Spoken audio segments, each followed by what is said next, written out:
Okay, we good? So we good over here. Let me get the shorts one. Oh, settings.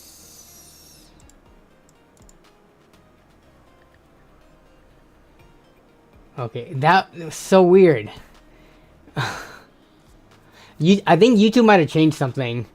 Because I usually have my bitrate set higher than what they like, which hasn't been a problem. But now they give me a warning to lower it. And I guess if it's not below what they want the bitrate at, then they said my bitrate was like 100 something, which is, it was a choppy mess. Okay, okay, let me do this. Okay, hopefully people don't get spammed with too many things. Yeah, it's because I have not changed anything since last week's stream. Like, I have not changed any of my settings on my end, so I don't think it was my fault that that happened. Okay, let me see. Streaming. I gotta hide the other one. Private. Save.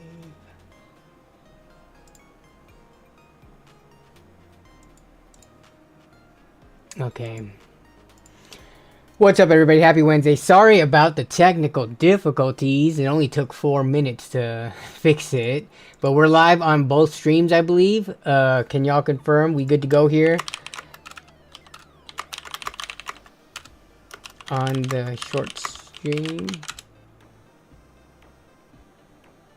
It's weird because this one was able to continue the chat. The other one wasn't.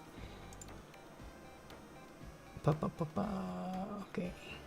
Give me 1 second. I gotta redo all this. Ugh. Yeah, YouTube and Google not paying the bills on time. Yeah, exactly. Alright, so let me... chat. Live chat. Shorts. Get you guys up there. Get the chat commenter. Okay, test.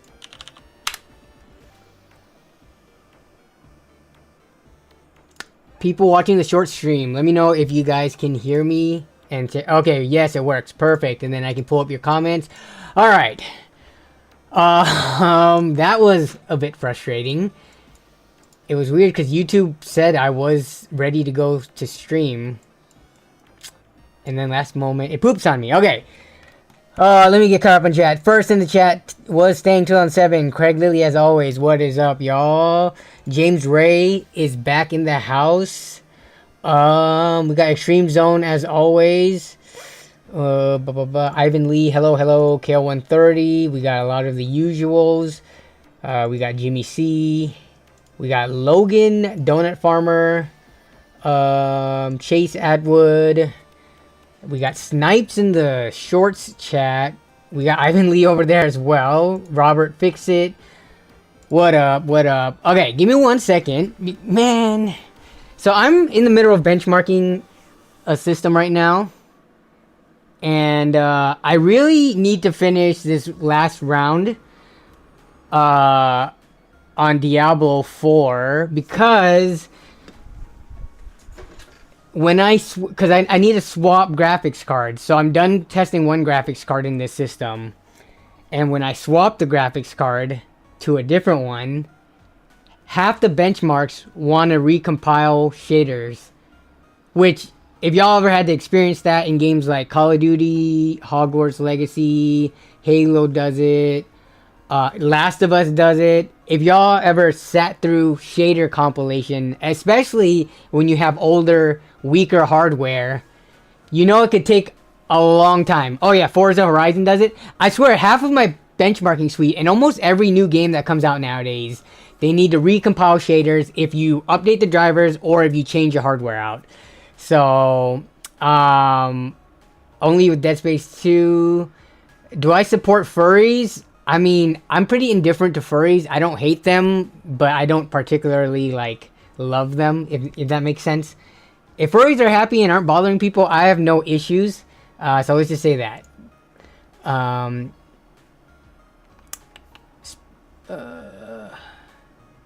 What up, Melvin OG? First time catching the stream. Nice. Glad to see you here. What up, Nathan Tasker Force in the house? House of Foot says Sean. Sean, I've been keeping my roller skating membership since I haven't canceled it, but I haven't been able to skate since the end of June. So it's been 3 months. But I think I'm gonna either start going. I think next week. I can't run or jog, but I can put weight on my foot now. So we'll see how I do. But yeah, have you been back at Bowl and Skate recently? Because I know you live up, or you go to the north one, so. R-Flat with the tech news, not tech drama. Tech drama, there was some hardware influencers that said he bought a non-working video card and got ghosted. But I can't remember who he was. That, honestly, that wasn't really news or drama. It worked out so well that I went to PC Recycle and found a cool shop. Don is the manager, who is also a paranormal, quote-unquote, I don't think he likes being called ghost hunter, but paranormal researcher, I guess, is what he goes by. Yeah. You went last Thursday? Yeah, I'm trying to go maybe next Monday or Wednesday after next stream. Yeah. And we'll see. I don't know if I'm going to be able to do it. It might be because of the ankle mobility. When I'm walking, it's not like I'm going left and right a bunch. And I still have a little bit of a limp. So we'll see how I feel on skates. But yeah. Yes, I did watch. After he told me that, because the day I was there, the next day, the Netflix episode released. So then I watched it. And it was very interesting. Yeah, I don't know how I feel about that. I would like to see some of the things that were shown in the footage in person, obviously. Like him being able to tell what image was in the envelope, or when he was holding those rods, how they were just moving, even though they were in the glass tubes, without any, like, magnets and stuff nearby. But obviously, he can't prove that to everybody, so. And I think one of the things with people who are either, spiritual or religious, things like that, I don't think it's a good idea to ask them to prove it to you in front of your face type of thing, One, I think it's kind of rude, but two, it's one of those things where I think a lot of times it's just, it is not an on-demand thing. It comes and goes. I'm not saying I necessarily believe in all that stuff, but it was interesting enough where it was able to get a Netflix episode on a series like Unsolved Mysteries, and there was some video footage and other people claiming. Now they could be in on it, whatever. I don't know. It's too much to unravel there, but it was very interesting. Some of those deals, yeah, we're gonna be taking a look at some of the deals on this Prime Day, the second Prime Day, or this is the third Prime Day. Did we have three Prime Day deals this year? So the July one is what started it years ago. And then I think they added the second one in the October-ish time frame a couple of years ago. But then did we have one earlier in the year around April or May, or am I thinking wrong?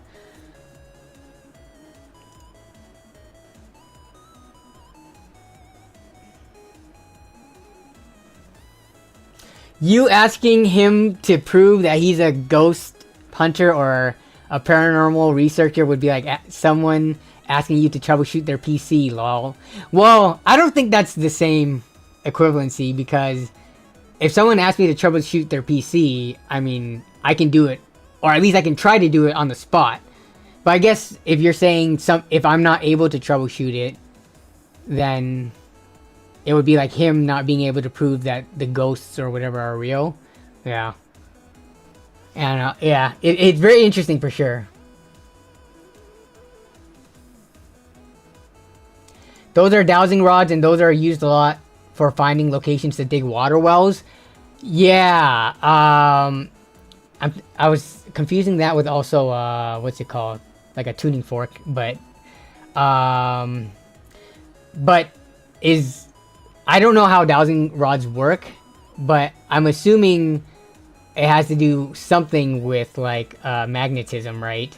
Like, how else would they be moving? And I'm guessing how would water wells be able to move them, or at least get them to show their direction? Because if we're talking about metal contents that might be, the cause of it, then wouldn't just the ground and rocks and stuff and all that have it? Yeah, I need to do some more research on that. But obviously, there are some people in the comments who called him a grifter, which I thought was interesting. Because if you watch the episode on Netflix with Don, it showed even like news footage of the haunted house here in Washington, which is how I think he ended up here in Washington. He came over to investigate a house, and then the person who wanted the house investigated, because there was like spirits, like basically tearing up the house. If you watch the Netflix episode, it shows footage, and then it cuts to like some news footage showing stuff like that too. That person eventually ended up saying, okay, this is too much. Like, they abandoned or sold the house or whatever, and then they never solved that paranormal thing. But yeah, either way, regardless of all that, Don was a really, really nice person. He's got that quick, witty British humor, as you can see in the video. But yeah, I don't know how they work, but I see a lot of old people in Mexico using them to find water. Yeah, I need to look that up. It's interesting. Was that the guy you bought the RX 580 from? Yeah, Don, the ghost hunter, paranormal researcher, who turned out to be that, or was that before working at PC Recycle. Yeah, he's the one that I bought the power supply, SSD, and graphics card from. Did I get the new Dragon Ball game? No. The last Dragon Ball game I put any hours into extensively was the original Budokai. Back in, what year was that? Like 2005 or 6 or 7, around there, when I was still in high school at the time. But no, not really. Right now, I'm putting a lot of hours into Throne and Liberty, surprisingly. I thought Throne and Liberty was gonna be like a pretty bad game, but I've sunk so many hours into it so far. And I'm playing free to play, so I'm not swiping, I'm not doing the cash shop stuff. And I'm able to do all the more end game content so far. So yeah, Throne and Liberty, in terms of MMOs, it does so many things right, but then it's so backwards in so many other respects compared to things like WoW, Guild Wars, and Final Fantasy 14. But yeah. Can I sing Britney Spears? No, I'm not gonna sing Britney Spears. What's up, Killer NSYNC? Is the RX 580 haunted? No hauntings so far. Though, here's one thing if you notice from the video. We can go to it actually. Nerd on a budget. If we go to the video, so if you guys know about what's going on with Dawn and stuff. There's this part when I was buying the SSD from him. We can watch it here. Yep. 500 gig. Yeah. Like, let's see.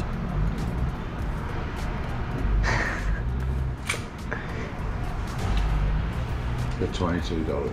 22 bucks? Was that Becky telling him how much to charge me for the SSD, potentially? If you guys watch the Netflix series, you would know what I'm referencing. Because Don has like a spirit named Becky that helps him solve paranormal cases and stuff like that. But the way that he paused and looked at me for a bit to determine the price, it could be that, it could be nothing, but I don't know.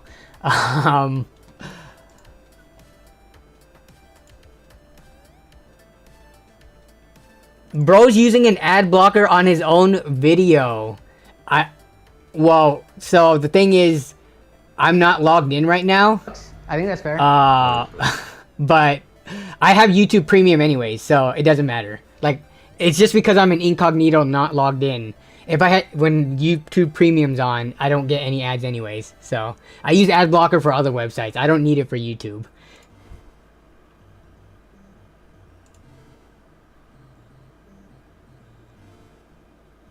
He was looking deeply into my soul, indeed.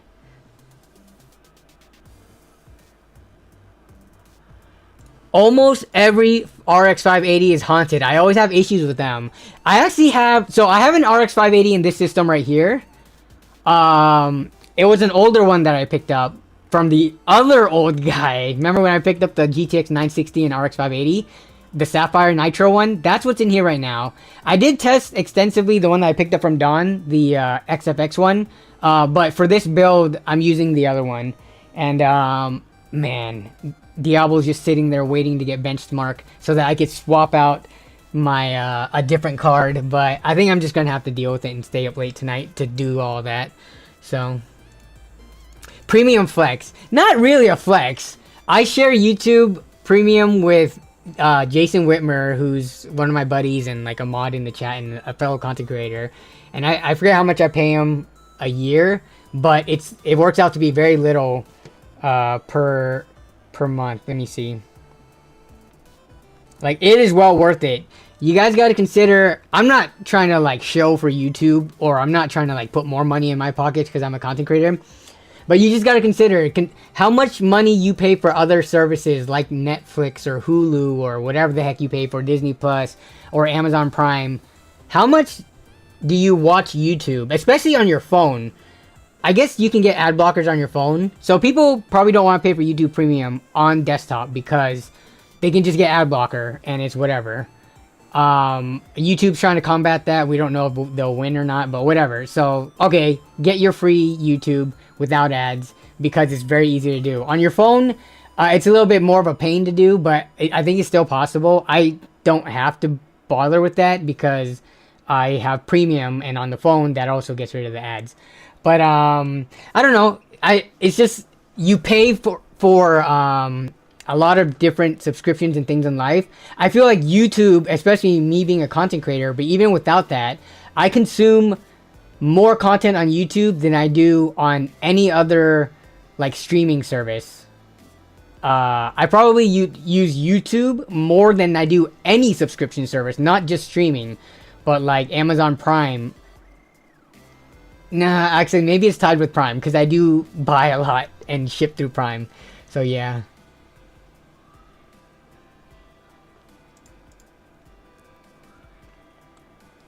It's also nice on the phone. Yes, there are more features, and again, I'm not trying to show, but some people don't know. I think one of the biggest things too was being able to either minimize YouTube or sleep your phone and still have the audio playing. I use that feature a lot, and I think before I had Premium, I could not do that. But like when I'm mowing the lawn or like doing yard work and stuff like that, I'm not watching a video, I'm just listening to like a YouTube video. So I lock my phone and it just keeps playing. So I do get benefits out of it, and it's cheap enough that I think it's well worth it. But alright, we've been talking for 20 minutes somehow with some technical difficulties at the beginning. But today is day 2 of October Prime Day deals. So let's go over to the browser scene.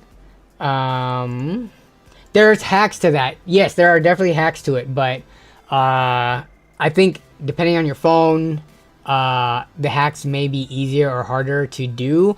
Plus, I've gotten to the point where I just use my phone as a phone. Like, I used to root my phones or jailbreak when I had iPhone and do all that stuff. Now, I just use the phone as is stock. Like, I'm over that. I don't want to spend time tinkering around, potentially, like, messing something up, having to constantly, what's it called, reboot, not reboot, but, like, reset the phone and things like that. Okay, so Prime Day deals. Where are the categories? Prime Day big deals. Okay, let me see. Give me 1 second. Because I don't want to dox myself, but if I have to be logged in to see... the deals, then let me... Give me 1 second.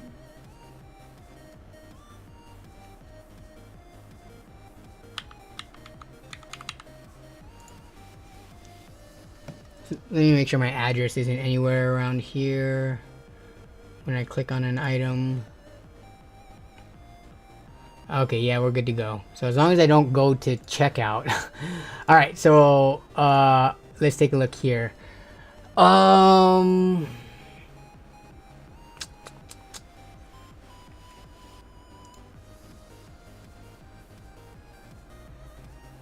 is this so dim?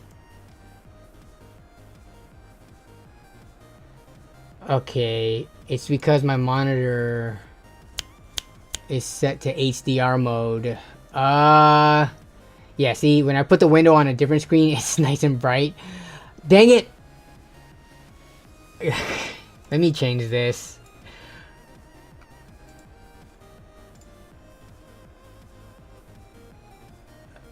Okay, here we go. There we go. Now it should be nice and bright for y'all. Okay.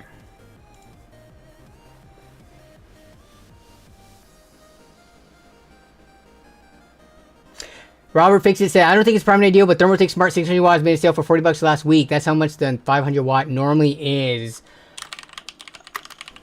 Yeah. Let me see the vetted. Honestly, I'm okay with this power supply. For the price that it is. What's the vetted price? So it's been $40, like.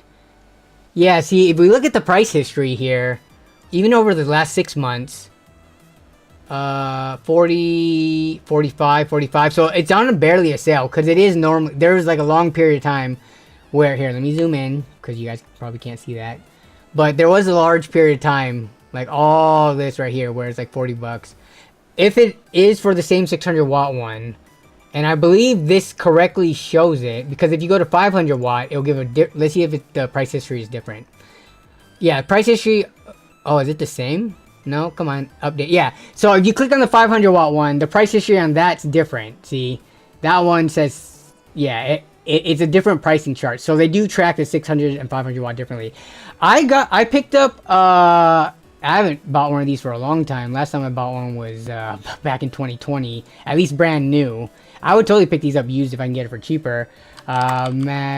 This one was on sale actually. Yeah, this one right here. So this was $48. Down from 70. This is tier list wise, this is a C tier, but for you know, it's not modular, which I'm personally fine with. Most cases have power supply basements, but you do get full black cables with it. So, you know, if you're trying to save money on not having to buy extensions, as well as not getting ketchup and mustard, and for 650 watts, and for, if you care about tier list, again, I'm okay with the smart one, but $40 for, what is it, E or F tier smart, or C tier for $8 more, plus 60 watts, and no ketchup and mustard. I purchased this yesterday.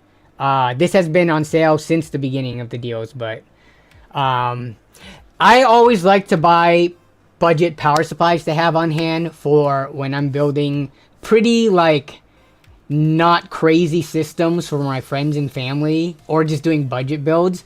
Like, I'm not going to shoot for A/B tier power supplies that run upwards of like $70, $80 when I'm building a system that costs like $500-$600. That doesn't make sense to me. Like, C tiers are fine, and for less than $50, I think this is pretty solid. But yeah, either or. When this goes back up in price though to $70 between the two, I think the smart one can be very attractive. So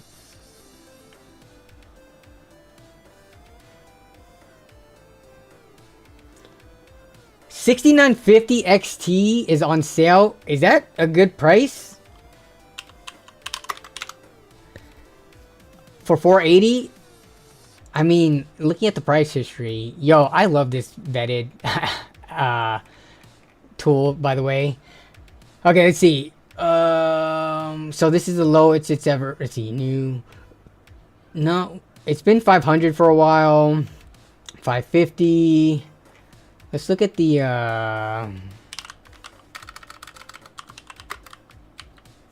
Let's look at the GPU hierarchy. Just to look at the relative performance you get out of that. Let's look at 1440p Ultra, because it's a nice... I wouldn't consider that like a true 4K card. Especially with the modern titles today. But let's see. 6950 XT. You're looking at better than a... But the power draw is going to be more than a 7800 XT. So the 7900 GRE.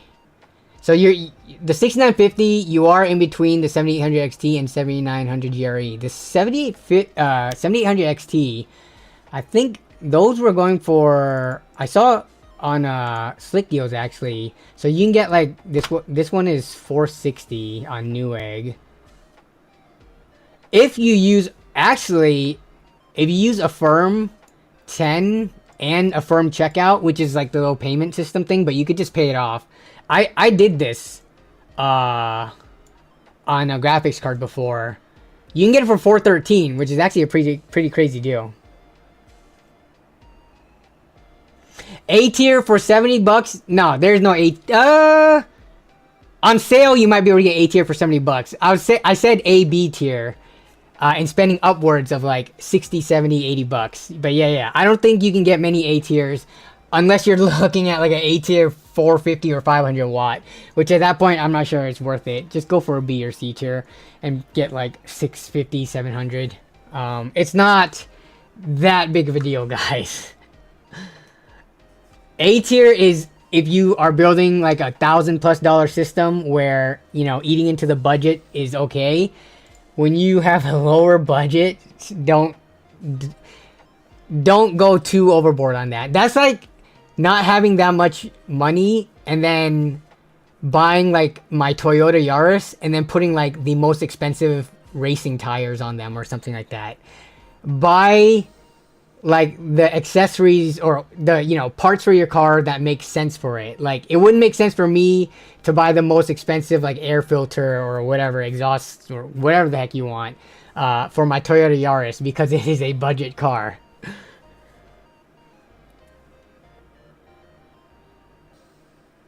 Can we check out the case that, well, which case did Jason post? Did he post it in the Discord? Price discussion. No, he did not post it here, I don't think. The V-True MO5? Alright, V-True MO5 on, where is it? Amazon is on sale today. $60. With $10 coupon, bringing it down to $50. Okay, what do we got here?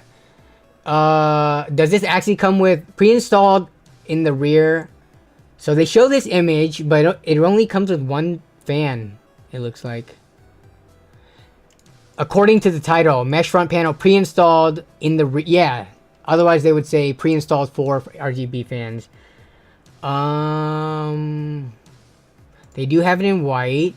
Yeah, if you want the 3-fan version, ew. Oh god, one of these? So V-True is a budget brand. I don't have any problems with V-True. I do have a problem. Do not get this. Trust me when I say you do not want a remote control to control the lights in your PC. Because if you lose that remote control, you're kind of screwed.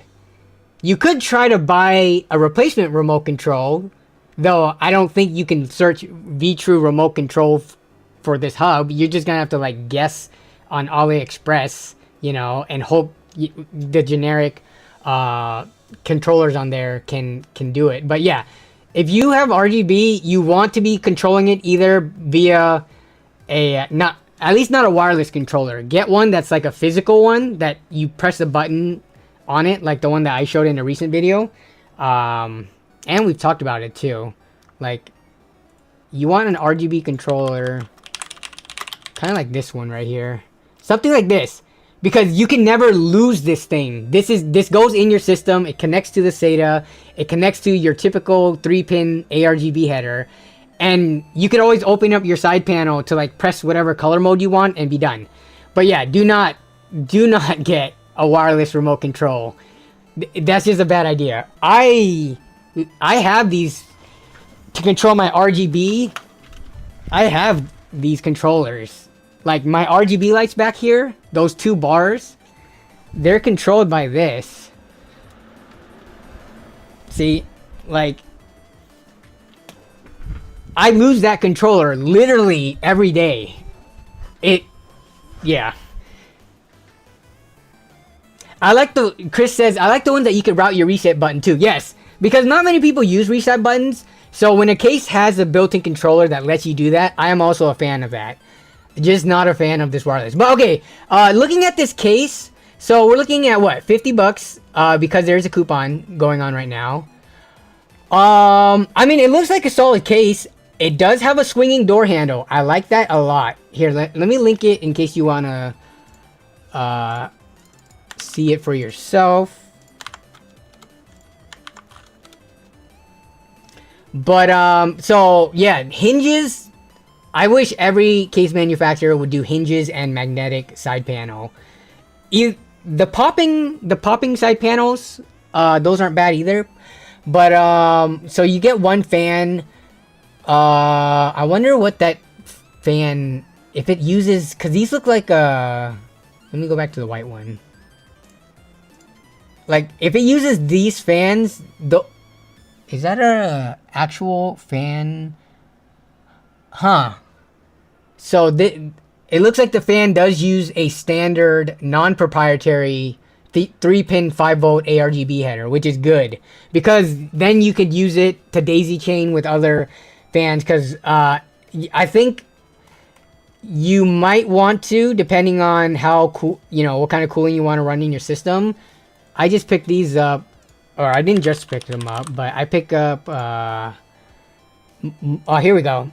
So I bought this, I bought a few of these actually last year. I still have them on hand. I actually use it in that system sitting behind me. But yeah, look at this, $13. These are always this price. So you add $13 onto this $50 case after the coupon off, and you have a pretty solid, airflow case. I'm not a fan of that diagonal crossbar in the front, but I mean, this case does have good things going for it. Let's look at the back. We can't really tell how much room or how deep that is, but for all your cable management, just shove everything in the hard drive area down here.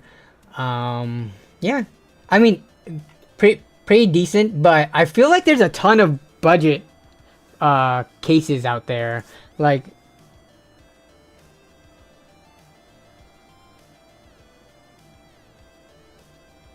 Weezing says, what's up? Big fan of your offer up series. Thanks.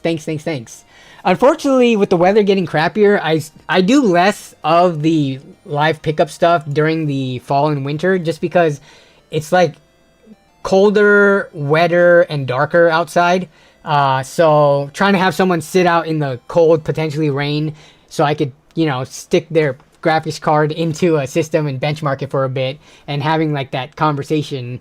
Usually the conversations on the pickup videos are like anywhere from 10 to 20 minutes. I just cut it shorter because for the length of the video, and I cut out the stuff where it's like not as relevant.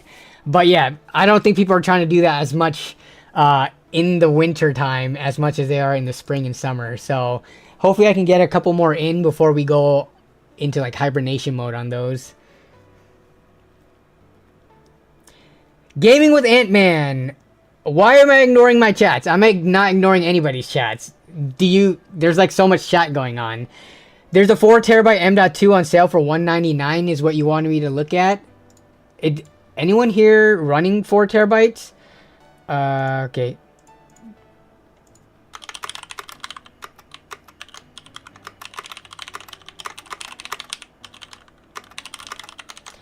I'm just curious because I personally, my biggest NVMe drive is a 2TB, but I'm curious what the poll would say. I am probably due for a 4TB, but let's see, 4TB NVMe for $200. There it is, the Crucial P3 Plus. Then the The Western Digital one is 260. So as you go more premium, Silicon Power has so there's multiple for 200. Here's another Silicon Power. Let me look at the price history though. I'm curious. What are these normally? I wouldn't imagine. Okay, 359 is. Look at this. They say it's down from 359, but let's look at the actual price history. So yeah, normally these float around, it looks like 240-ish. So 240, that's 1/6. What is that percentage-wise? Like 18% off? 18, no. It's like 17. That's like 17% off.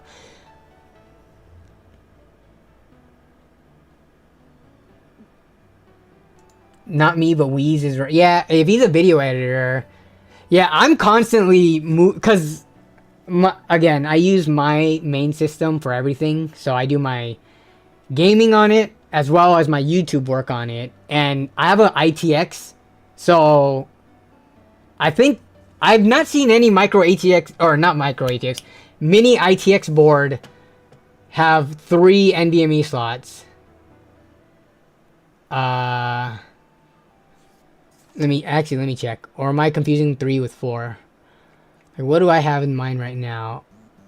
Yeah, so my ITX board, which is I forgot what board it is, but it's for my 12700K. It only has 2 NVMe slots, and both of them are populated with 2 terabyte NVMe's.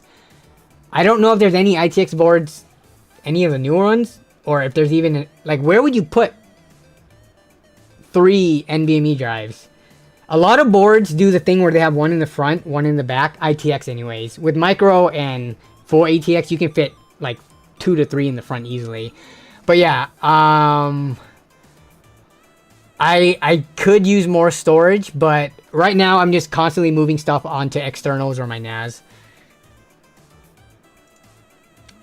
Yeah, I mean, if we look across both YouTube Shorts and normal YouTube, or YouTube Shorts and the normal stream, 83% of the people who did vote says no, they do not have a 4 terabyte SSD or larger. So most people are below that. And I mean, unless you do video editing or just for some reason want to have a ton of games in your like available to you, which is a legit reason, right? Some people have data caps. Like for me, if I'm done playing a game, I have gigabit internet, so it's really fast. And I have no data caps, so I can just delete a game, and then in like a week, if I want to play it again, just re-download it, and it takes, 30 minutes or something. And I don't have to worry about going over data caps. But I guess for some people where they are limited, they want games to be available at all times without having to re-download and reinstall, because potentially hitting the data caps, or they just don't want to wait 30 minutes. But yeah, I don't know how many people play, because there are a number of games that use up a lot of storage space, but I wouldn't say the majority of them do. A lot of games float around anywhere from like 40 to 60 or 70 gigabytes. And then you have, so I saw Fortnite, because I was updating Fortnite and GTA and stuff like that on that system.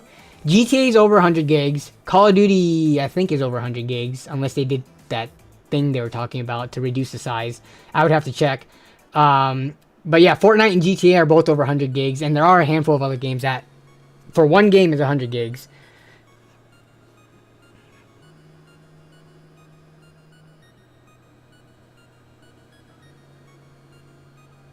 Thoughts on the new 870 boards? We're talking about the Arrow Lake Intel stuff.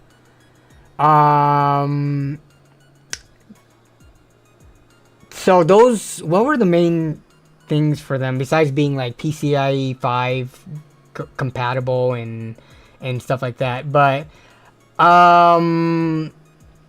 so it is the new Intel processors, 15th gen Arrow Lake, which they're changing the naming scheme and everything, but I haven't seen any price information on them.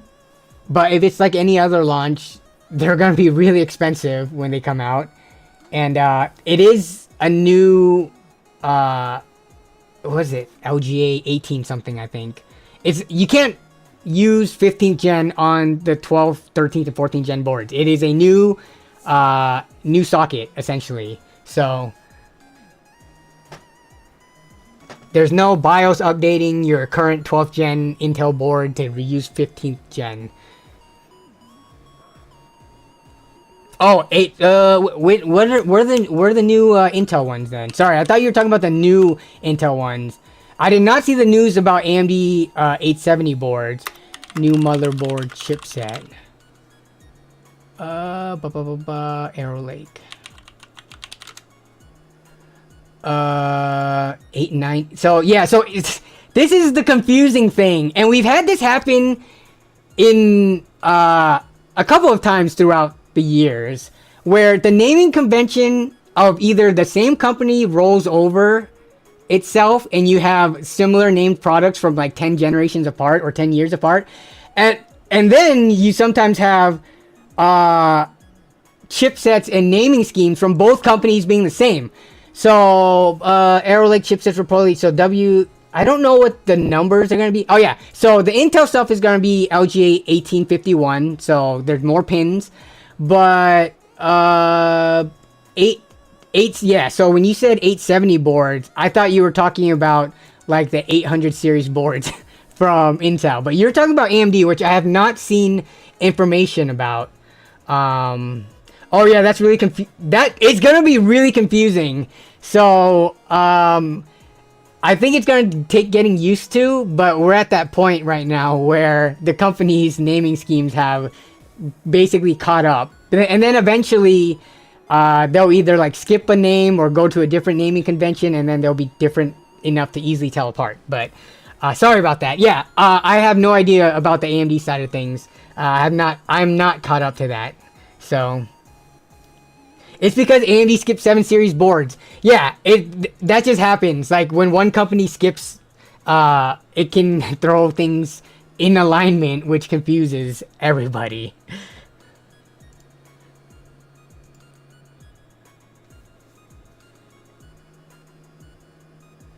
Some ITX boards do have 3 NVMe slots. Yeah, I'm definitely not about that pricey life. I did buy a cheap AliExpress $100 B650 ITX board for AMD AM5 socket, but I have not used it yet. I am excited to try it out though.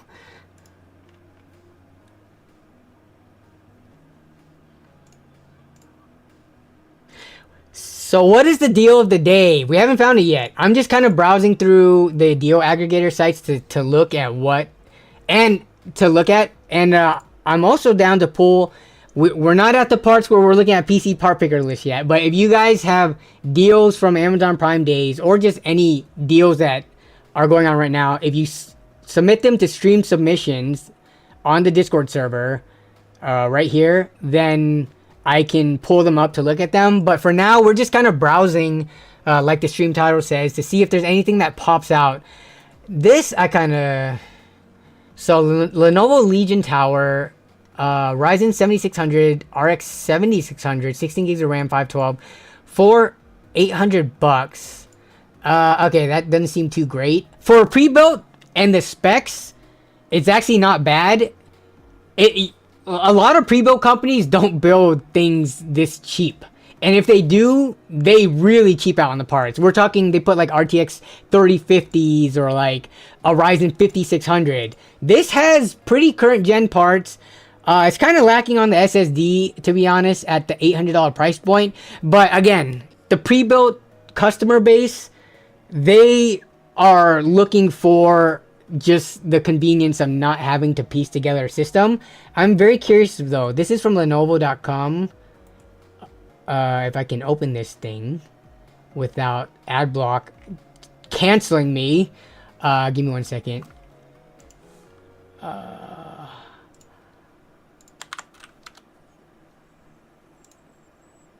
Okay. So normally this isn't worth nowhere near $1,300. I want to look at the motherboard that's in here. Do they even like list it out?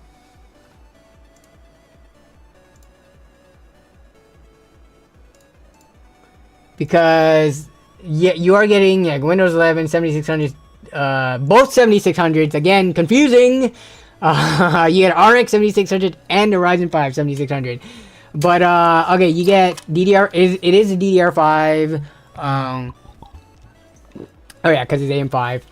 500 watt power supply. No known model. At least the case itself is an improvement from some of the other like Dell and HP and stuff like that, where there is actually ventilation and like a good airflow path. Oh, look at that! Just from this picture though. Let's look at that picture up close. Just looking at that motherboard, it looks like a proprietary. Not in that it uses like proprietary headers and connectors. It does look like it uses a standard 8-pin CPU and 24-pin ATX and everything. But just looking at the picture, if I can't zoom in, can I? Here we go. We'll try to zoom in here. That looks like a not off-the-shelf motherboard. Yeah, no heat sinks. So yeah, for 800, I mean, I'm sure this PC works fine, right? If you could build yourself, $800, definitely you could build something better. But for pre-builds, I'm like, that's the thing about pre-builds. The lower you go, the more corners are cut, and the harder it is to find decent specs for like a sub $1,000 price.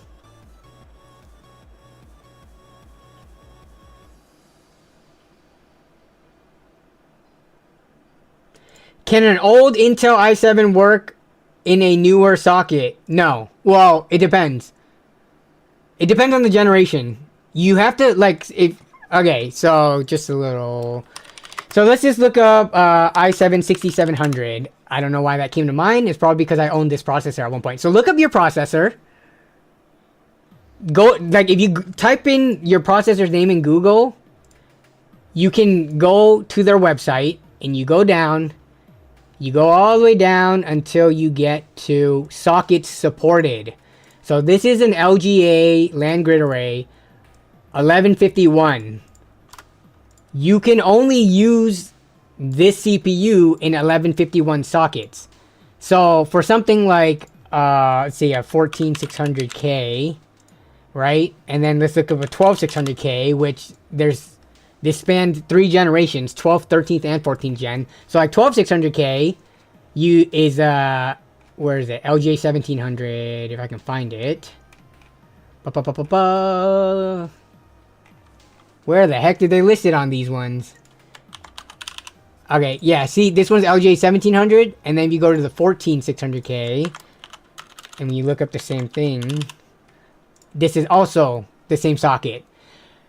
But you might have to do like a BIOS update within the same socket if it's different generation, depending on what generation the board is and what generation the chip is. Usually with a newer generation board, it has backwards support for all chips. But if you have a first gen board and you want to go to a newer chip, you might have to update the BIOS, either Intel or AMD. So yeah.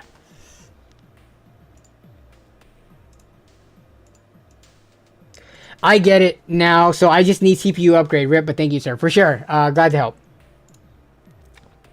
5700 X3D going for like 180. We're talking about AliExpress or we're talking about Amazon? Let's look at both. Yeah, but with regards to the 4TB drive, this is very similar to what we've seen. If you guys, again, the general trend, I'm going to end the poll so we can get this out of the chat now. But the general trend that we've seen on Amazon Prime Day deals is usually like anywhere in the ballpark of 10% savings, 10-15%.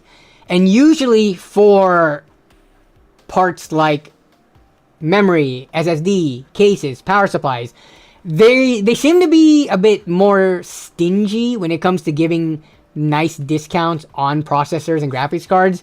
Kind of because they don't have to. Those things sell year round. And yeah, it's just within the different... And there's not as much choice to choose from, right? If you're looking at current gen stuff. Whereas like SSDs, are you kidding me? power supplies, cases, literally for that one component, you have hundreds of options. But when it comes down to CPUs and graphics cards and stuff like that, for a current generation, you only have really like, I don't know, 10 or so choices. So,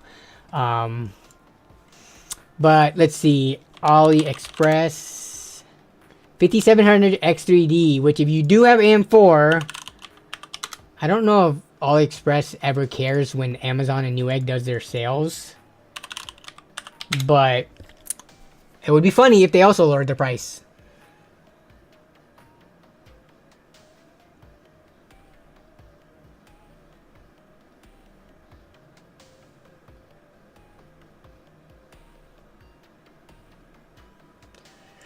The old board is DDR3, so I got an upgrade, but I did not know Intel has 3 CPU sizes. Intel has more than 3 CPU sockets. It has a lot, so I don't know what... The board is DDR3. I'm guessing your new one is DDR4 because you brought that up. So that could be anything from Skylake to newer, which is 6th gen, and now we're about to be on 15th gen Intel. So there's like 9 generations in between there, and they all also have different sockets. So just do research. Ask around if you don't know. But just found your channel a few days ago. Good content. I'm currently a computer science major. Thank you. Thanks for the kind words. I appreciate it. But okay, so we've got 180 on the 5700 X3D over on Amazon, which for sub $200, and if you're already on the AM4 platform, just you can do a quick swap in. What the heck? Why is the pricing not in the US? It says, huh, weird. I'm not even using a VPN or anything. 5700 X3D on AliExpress, $135. Okay, let me see. Let me sort by lowest price.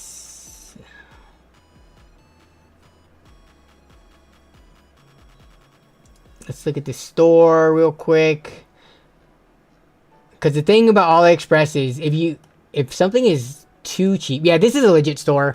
Yeah, so if you want a much cheaper one, and you don't care about warranty, which honestly, I think it's worth the price savings.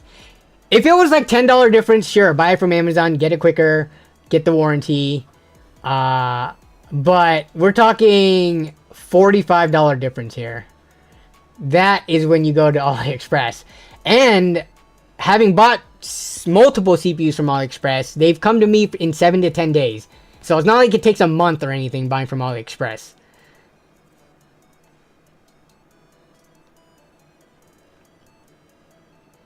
Nope, a Russian agent? Was that what the currency was in? I didn't even recognize what that was. But yeah.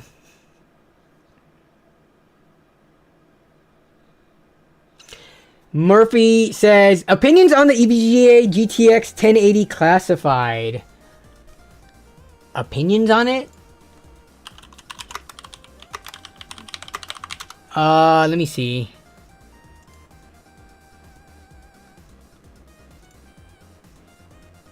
I mean, so the only thing I know about the 10 series cards from this generation was that they did have that what's it called, the VRAM, or what was the issue? Thermal pads.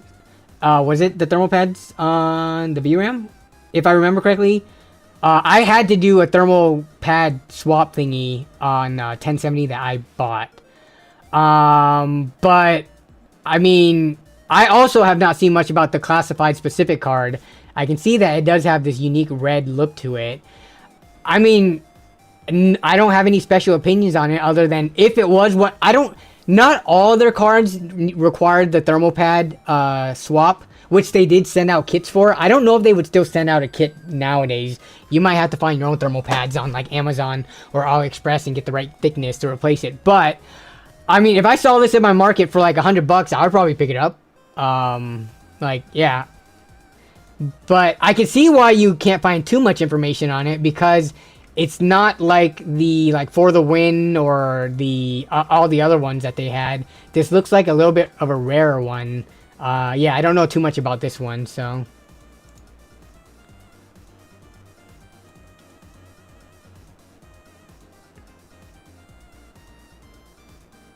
Opinions on the 7900 GRE. Do they have them on here? 7900 GRE is really good bang for buck card. Is this real? Oh, you can pick. Of course! This is AliExpress. Why you do this? It shows 7900 XTX, 7900 XT, and 7900 GRE showing for 426, baiting me in. And then they're gonna go and charge 426 for a 6650 XT. I hate it. I hate it so much.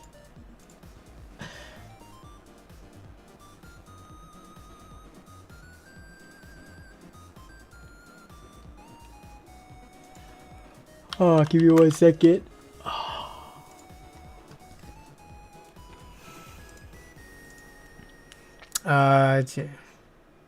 You think I should get a 24 or 32 inch curved monitor for 1080p? Ooh, 32 inch 1080p does not look good. But 24, I have not used a 24 inch monitor as a primary since, I think it's been about a decade now. I used to run 3 24s, like one in the center, one on the left, one on the right. But as soon as I went to my ultra wide 32 inch back in like 2015 or 16, I haven't gone back to just using any 24 inch monitors like ever. I've been on ultra wides pretty exclusively for coming up on a decade now, and so I don't like both of those numbers, unfortunately. Can you get a 27 inch? Even if you're gaming at 1080p, I feel like for the other things you do that's not gaming, like browsing, word processing, spreadsheets, viewing YouTube videos and movies potentially, I feel like just getting a 1440p 27 inch would be the play. And I know the scaling isn't perfect because it's not like a whole integer round number going from 1080 to 1440p, but I don't know. I feel like with a lot of the technologies out there, you could just run 1440p with like FSR or DLSS and still have all the other benefits that comes with a 27 inch. I personally, for a 16:9, I think 32 inches is kind of too big. I have a 32 inch 1080p monitor, and I feel like it's too big sitting like right in front of it, unless you sit far back. But I think 27 1440p is like that sweet spot. So I can't give you advice, unfortunately, because I'm not a fan of 1080p at 32 inch, and I'm just not a fan of 24 inch monitors. If you have one, then it's fine. But if you're going to buy a monitor, I think you should get a 27 inch. But that's just my take on it. I'm not right about everything. It's going to vary from person to person, preference-wise.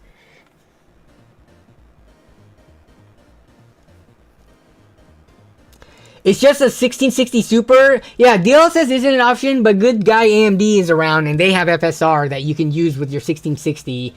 And, oh my god, I cannot wait. Like, so that system right now has an RX 580 in it, and it could handle a lot of modern AAA games thanks to technologies like FSR 2 and FSR 3 frame generation. The fact that frame generation, like a more recently released tech, works on an RX 580 that came out, what, how many years ago now? 7-ish years ago or something like that, is so amazing. Whereas with DLSS and DLSS frame generation, you have to have like the newest, not for DLSS, but for frame generation, you have to have like the newest gen card. That just rubs me the wrong way. I don't know. Like, so many people show allegiance to NVIDIA and stick to NVIDIA when AMD is the one with the software that works regardless. It is like hardware agnostic, right? It does not care. whether you have an Intel card or an NVIDIA or an AMD card, or if it was like an 8-year-old graphics card, you can enable FSR to help boost your performance. I sound like an AMD show right now, but I promise you, I am not. Like, I would gladly praise NVIDIA if they did the same thing. Let's just say that.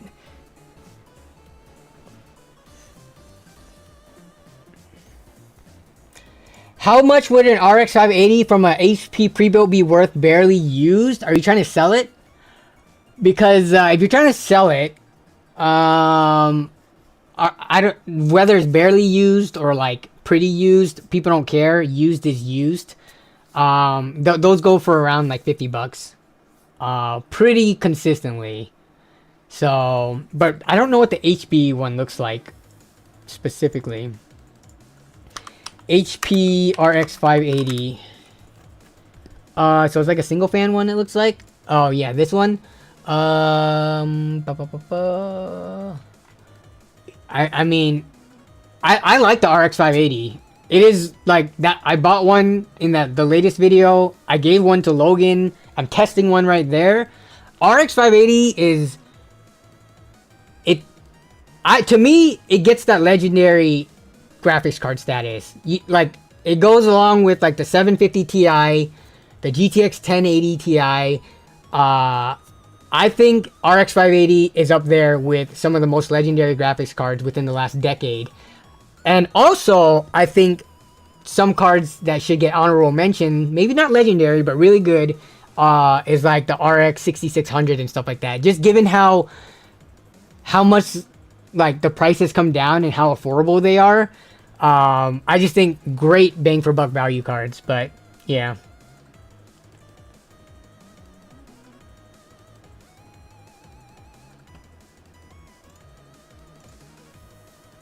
$1070 is a great card, but I think it's a great card, but I think people still value it too much. I think the average price for that, what was that graphics card price spreadsheet?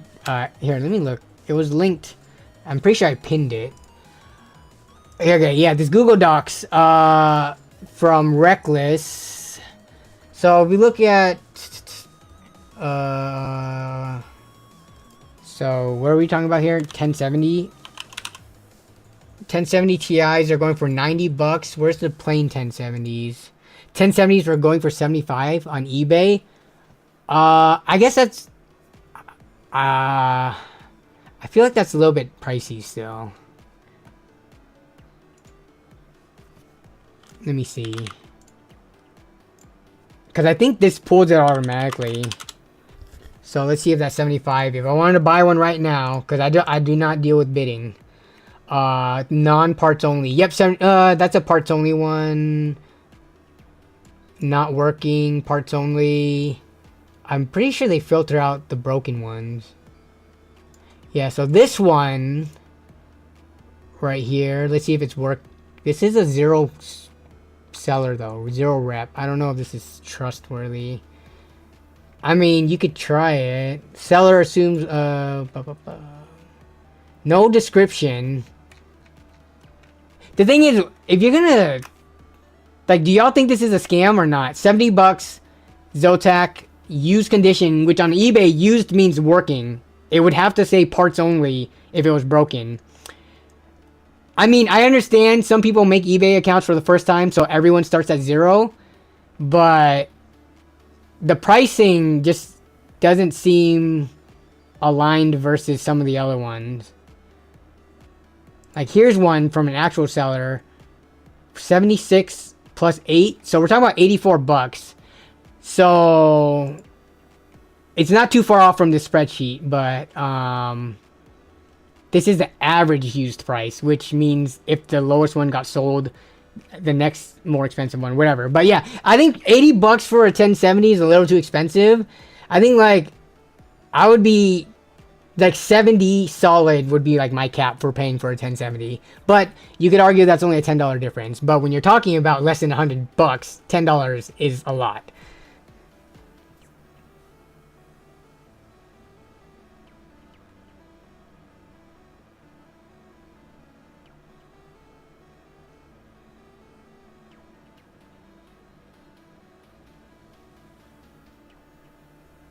I would expect at least one more picture. Yeah, let's see.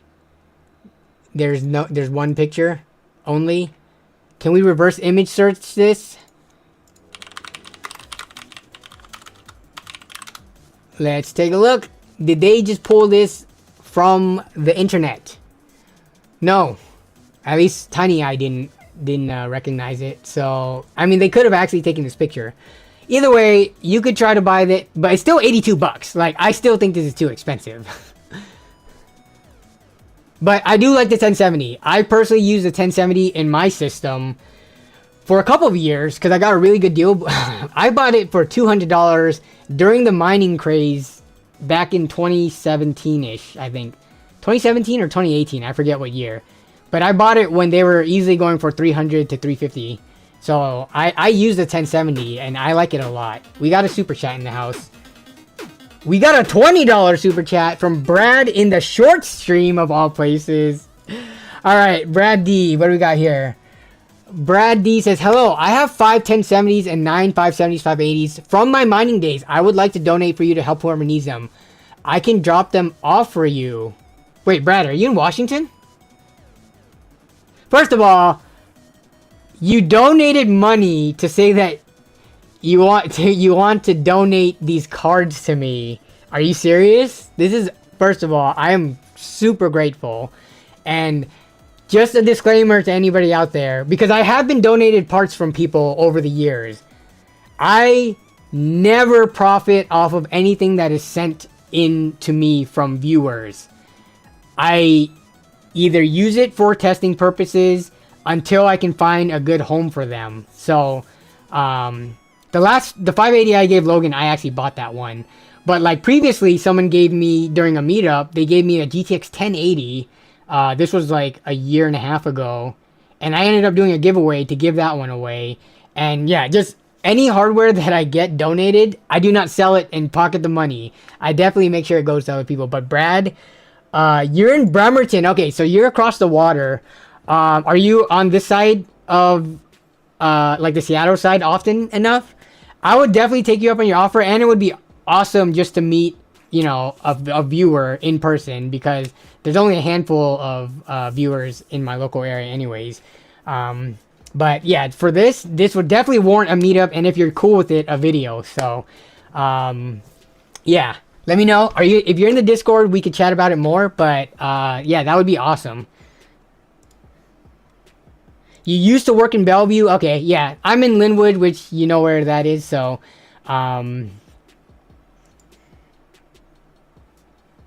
Also, if you're not...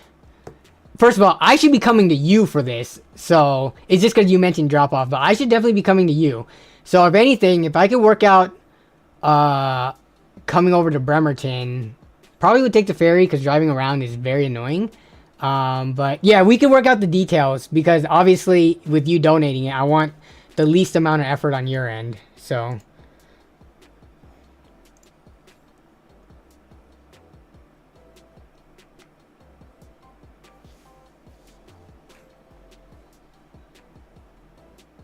you could meet in Edmonds. I mean, I would totally be down.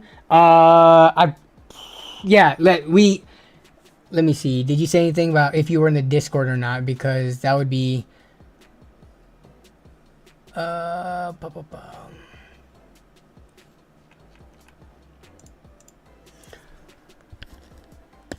Yeah, if you're in the Discord, DM me, and then we could go from there and work out the details. Yeah, because I'm not sure how busy your schedule is, but usually... especially if you have to come across the water and stuff, that's a like coordination thing that we definitely want to make sure both of our schedules are free to be able to do. So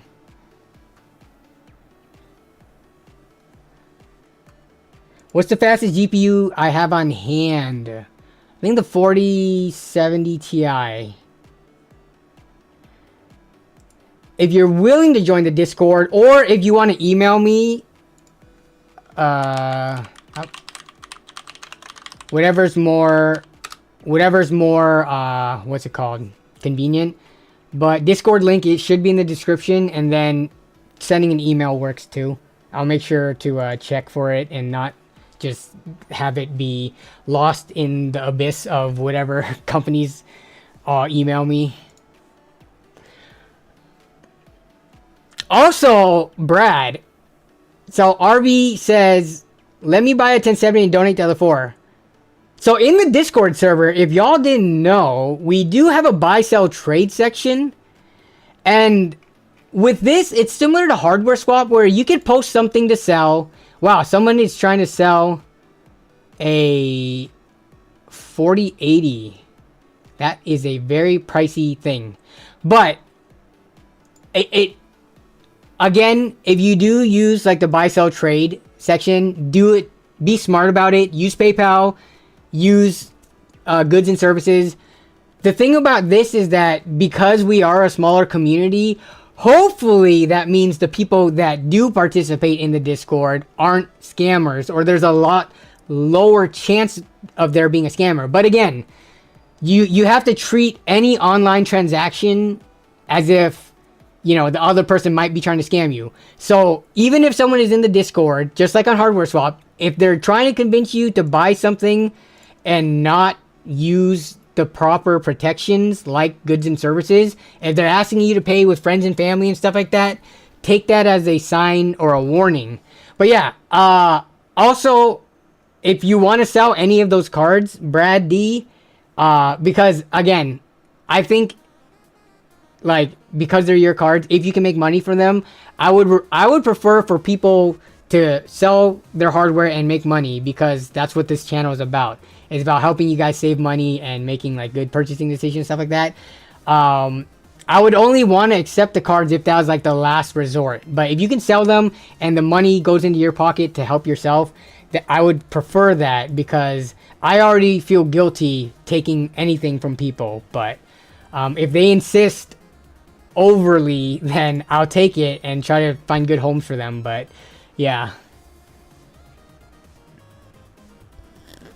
I would request a real-time video of the part in a system working. I mean, yeah, you can do all that kind of stuff when, as much as you can anyways, when trying to buy used parts.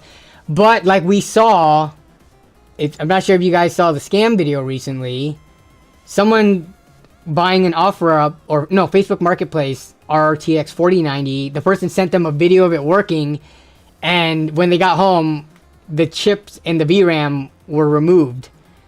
So the video was recorded beforehand, before they completely, you know, butchered the card up and extracted all the goodies from it. So just because someone sends you a video of it working doesn't mean that they can later swap that card out or something, right? It's like, unless you're going to have them send you the serial number of it while it's in the system working, and then hope they didn't swap the stickers. I don't know. There are so many ways for people to scam, and scammers are getting smarter. Just be safe. Use the correct like means of doing transactions, like buyer protection and stuff like that.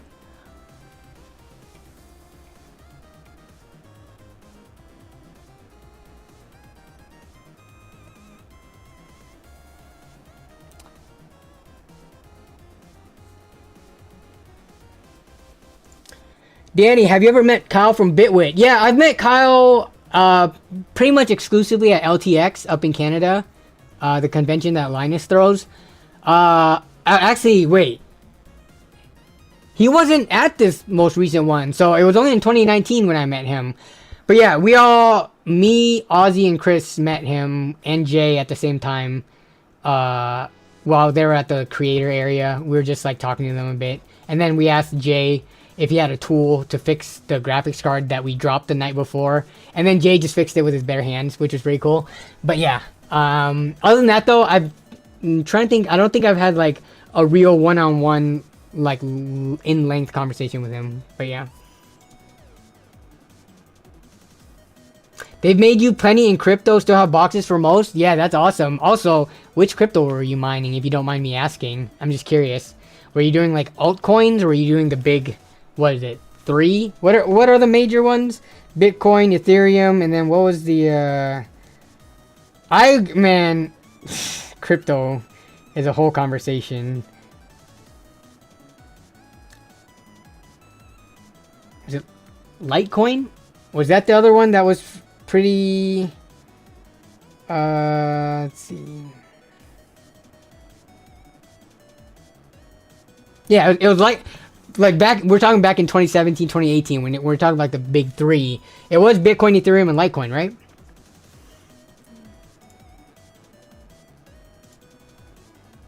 Dogecoin?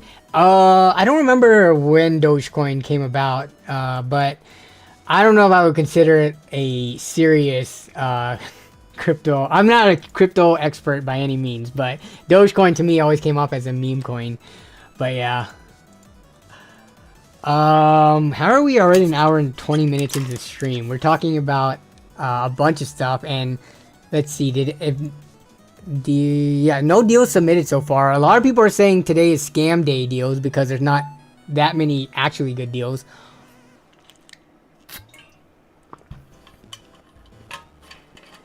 Yes, you can still get rich off of a meme, but in terms of legitimacy and long term, what people would potentially be using it for actual transactions in the future, you know, the future of money, I don't know if I would see Dogecoin as one of those as much as I see like Bitcoin and Ethereum.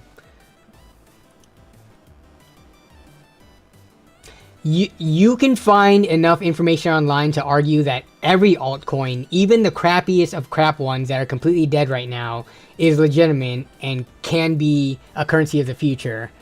You can bring up all the white papers, you can bring up all the long in-depth discussions that people have about them, but I mean, just looking at the numbers, I don't think that's the case for a majority of the crypto out there. You did Ethereum, ETC, like, okay.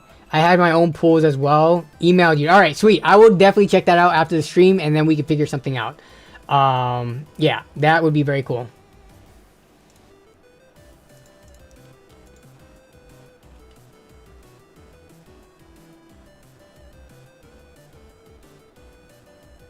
You did buy a phone in crypto once. That was fun. The thing about that is, I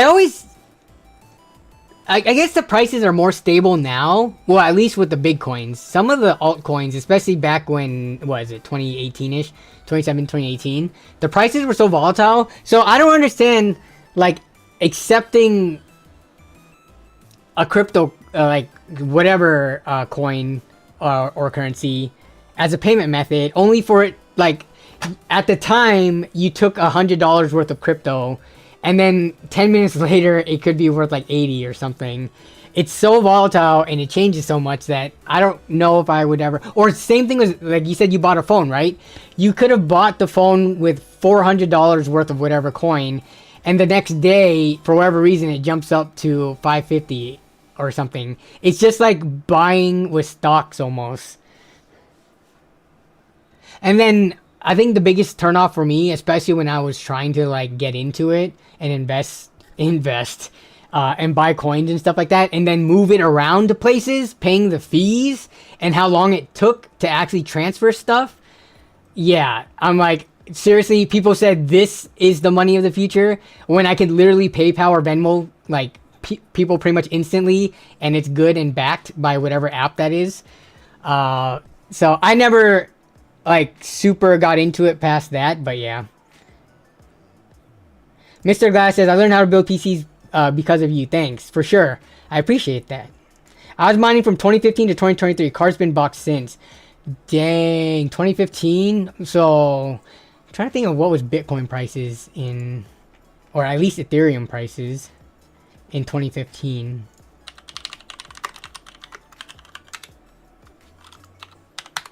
I mean, I think most people usually end up selling it. 2015, the year that Ethereum first launched, price started at around 74. Okay, what is Ethereum prices now? So less than $1 to $2,000. But most people would sell off well before it even reached this amount. Everyone says like, oh, I wish I got into Bitcoin back in whatever year, thinking that they would really have held for 10 years for it to become the price it is now, when they would have sold it off when it was like $50 or 100 or something. Now, if you had a time machine, that would be different. Thoughts on RDNA 4 going only mid-range? Um, uh, I I don't know. I think overall it's kind of bad because it kind of sets a precedent that they aren't trying to push their tech or their limit as much. It could, I think, like, it also gives shills and fanboys of opposite sides a reason to not want to go with AMD if you consider investing into an ecosystem, which with graphics cards I don't really think is a thing. But I think naturally people who eventually want, like, let's say a higher end graphics card, they might want to get an entry level NVIDIA because they think for whatever reason the transition to when they do upgrade to an NVIDIA, I guess there is the benefit of when you upgrade, you don't have to deal with like the driver DDU and even installing new drivers. Like NVIDIA, for their suite of cards, whether you put in a 4060 or 4090, it uses the same GeForce experience, or not GeForce experience, but like the same game ready drivers. Like if you look at the numbers and you go to the website, even though they let you select from the pull down menu, they all use like the same drivers. So you could literally swap out a 4060 with the 4090 and it just works. Whereas you can't do that if you had like a mid-range AMD card and later upgraded. Which again, driver updates and running DDU isn't a big deal for most people, but not everyone is like a super PC enthusiast. Some people are just using their PC as tools. So that little bit of convenience makes a difference. And just getting features like I don't know, like the RTX voice and the AI stuff that NVIDIA is better with. I think that is also more of a reason for people to go to NVIDIA. So AMD not having anything high end just makes it look like they're losing the war in like, or the battle when it comes to just their GPU side of business. Like they don't make things that can compete with NVIDIA across the whole stack. And also, we're talking... Okay. I gotta go on a rant real quick. If NVIDIA is saying they're not gonna, you know, prioritize... Or not NVIDIA. If AMD says they're not gonna prioritize the high-end market, they better be prioritizing the low-end market then. Because they haven't really released a lot of stuff like sub $200 worth people's money, right? So, now that they're giving up on the more high-end... They can't just only focus on the mid-range. They need to focus on the even pre-mid-range, the low range, the entry level. They need to focus on cards that are sub $200 if they're not going to focus on things more than, like, I don't know, $500-600. That's my ask of them.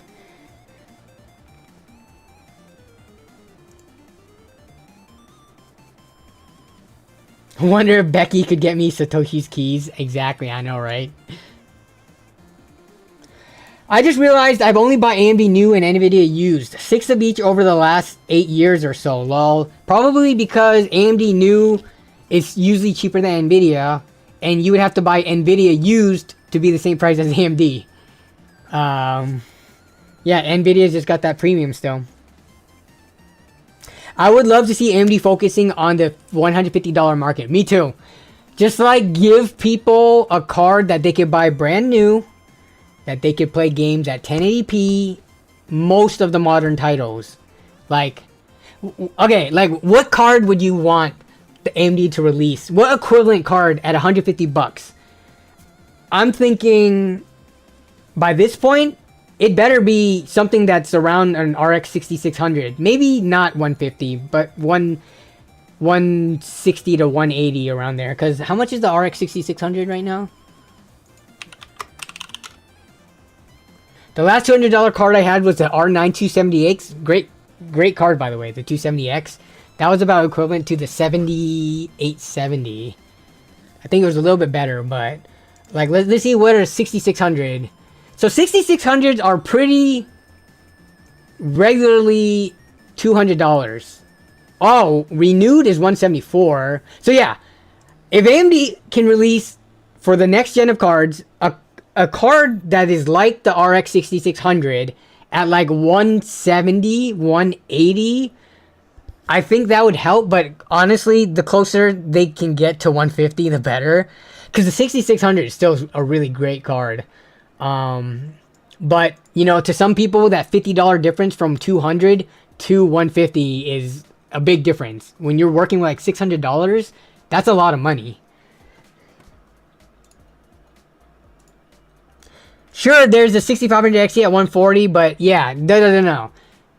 They need to make a real $150 card without the compromises.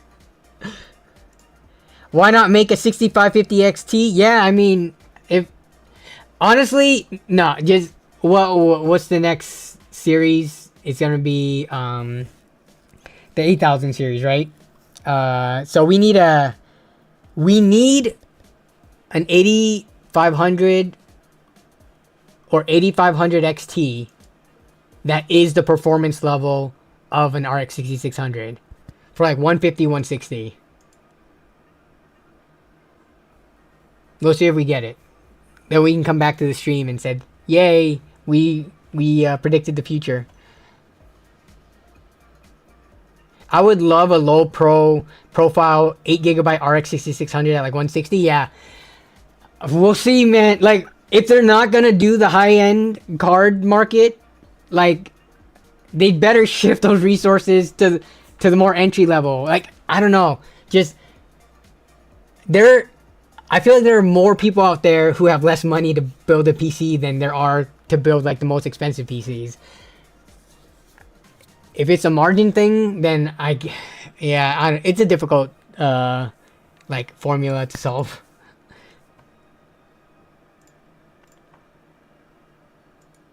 Does putting a 3060 Ti into a Gen 3 motherboard affect the performance by a lot? No, it doesn't. Not anything that you need to worry about. Plus, if you already have it, just do it for now and then eventually upgrade your motherboard and CPU and stuff when it's time. But it's not gonna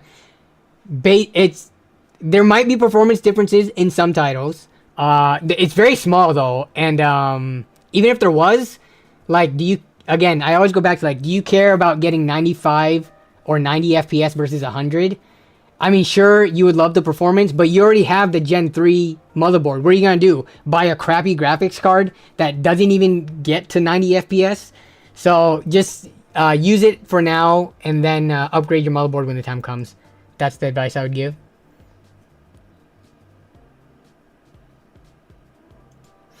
The 8500 XT probably won't have the raw horsepower, but just the FSR3 and all the bells and whistles to play everything besides native resolution. I mean, that's not even a good like talking point for a potentially lower powered 8500 XT though, because you can use FSR3 on older hardware. I just used FSR3 frame gen on my RX 580, so you could do that with like an RX 6600 as well. If obviously the title has to support it, but yeah.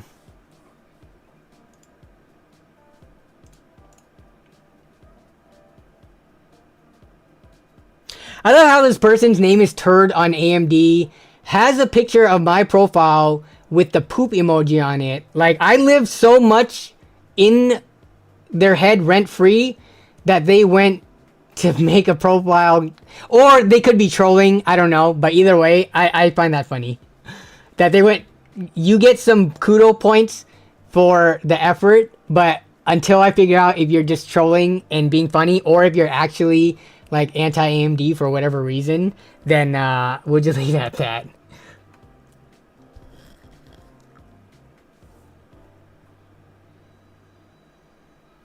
Charlie Q says, I use AMD FSR3 resolution scaling on my GTX 1060 6GB while playing the finals. Hey, you should talk to Jason Whitmer. He loves the finals. But I get about 36% more frames and better latency on the final because I get more frames and better latency. Yeah, Jason loves the finals. He has like multiple hundreds of hours on it. He plays that every night. He tries to get other people to play it too, but I am not into the finals. But yeah, he is very much into it.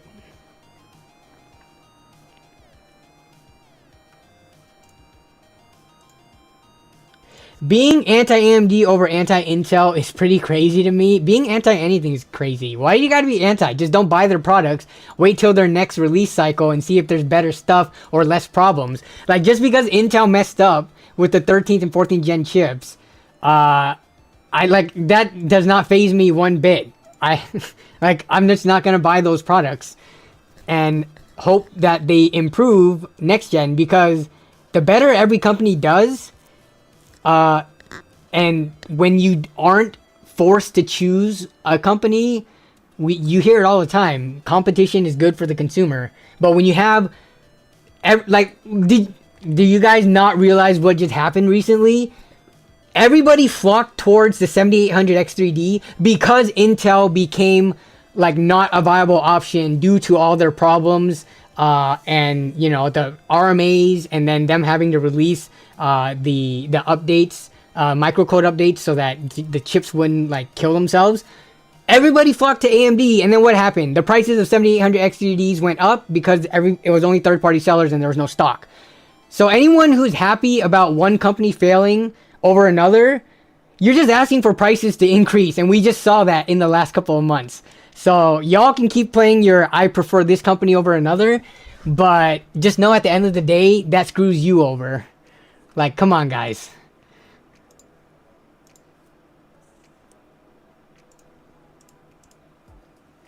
You need 2 to tango, but preferably 3.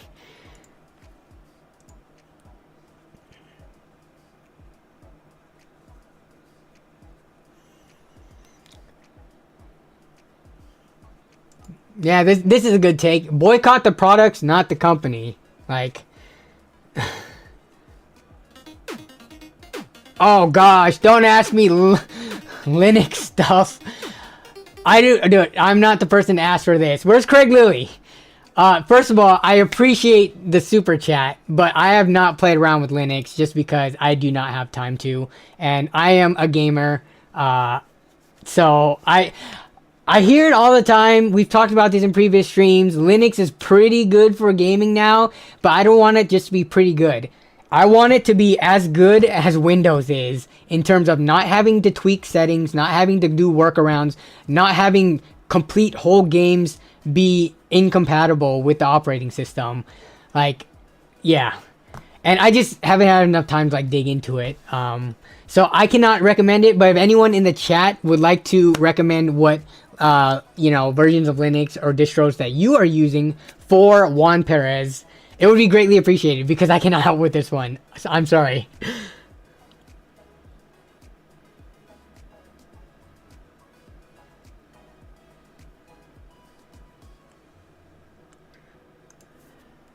Ubuntu, Xubuntu, Ubuntu probably has the best support. Yeah, I mean,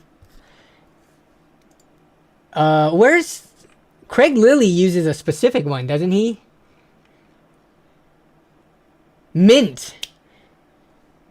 Craig Lilly says Mint or Catchy OS. I thought there was a rumor about a possible 4th GPU manufacturer in China. Didn't Linus do a video on that? I think there was too, but they might be so far behind that they're not really a part of the race yet. Let's see. Chinese new GPU. China doesn't want me to have this GPU. In my hand is the scariest GPU in the world. This Chinese GPU is so threatening that it's got Biden AMD. This was 2023 March. Segway. Okay, I'm not trying to get freaking copyright strike for playing too much of his video in my stream. But yeah, I think this was the one, right? This wasn't just an AIB, or was there a different one? Yeah. Musa cores. Yeah, so... Oh, whoops. I didn't have this pulled up. Sorry.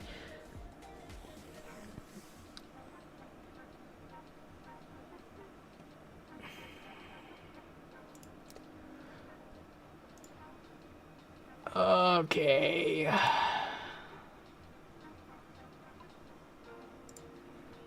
So, yeah, this is probably what you were talking about. I have not followed up on this at all since last year. I actually haven't even seen this full video. I just remember hearing about it and seeing a couple of articles. But yes, there is another GPU, actual different, potentially to compete with the big three, but I don't know how far along it is. I'll link the video, but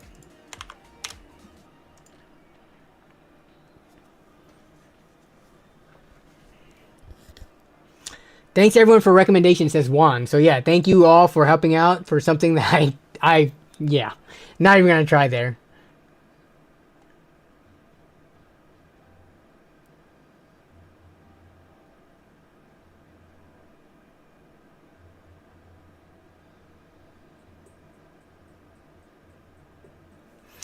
We got JD Tech Gear in the house. What up, JD? Good to see you in the stream. How you doing?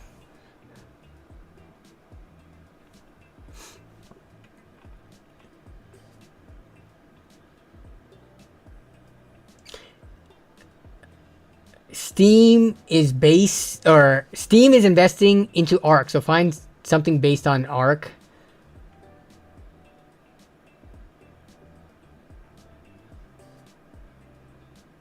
I do Windows only for gaming, everything else on Linux. What does everything else consist of? I mean, I know like the general browsing, viewing content, but do you do like dev work? Do you do like video, photo editing, coding, etc.? Like, what does everything else encompass? Because how can you do game development stuff? Like on the most popular, like Unity, Unreal and all that stuff on Linux, just fine. First of all, I don't do any of that stuff, so I have no idea, but no offense, Jason in the house. Yo, Charlie Q also likes the finals. You might have missed that part, but I was telling him that you love the finals. So, no offense, but even Chinese people don't buy Chinese goods. The only benefit is going to be price. And if AMD is any indicator, that doesn't matter when competing with NVIDIA. That is a good point. Aside from making fun tech videos, like what Linus did on this one, yeah, like, AMD is cheap enough. Like, how much cheaper can this other brand come in and make a difference?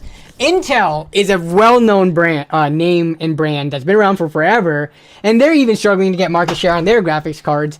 And their graphics cards had issues at launch and stuff, and they've been improving it. But the same thing is going to happen with whatever Chinese graphics card, this brand, if they get far along enough to be able to even compete and be considered a big four. Like, why are people going to choose them over AMD or NVIDIA, where Intel is even struggling right now?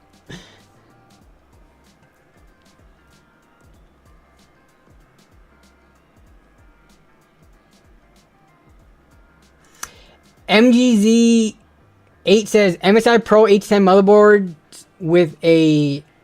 Wait, what are you talking about here, MGZ? I mean, I like the 10 series Intel. It just depends on the price. I think it's fine. Like, you're not buying it new, right? Are you buying it used?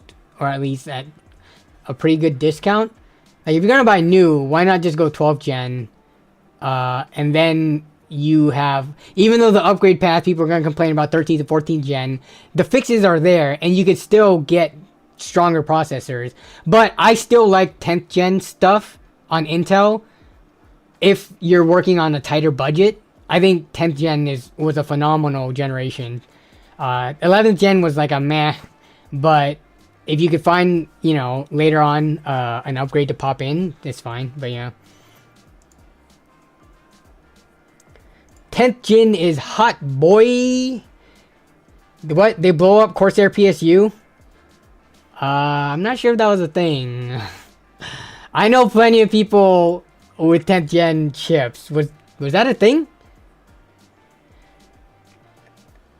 JD says, I've been good, man. Catch up on everything, but I hope you're doing well.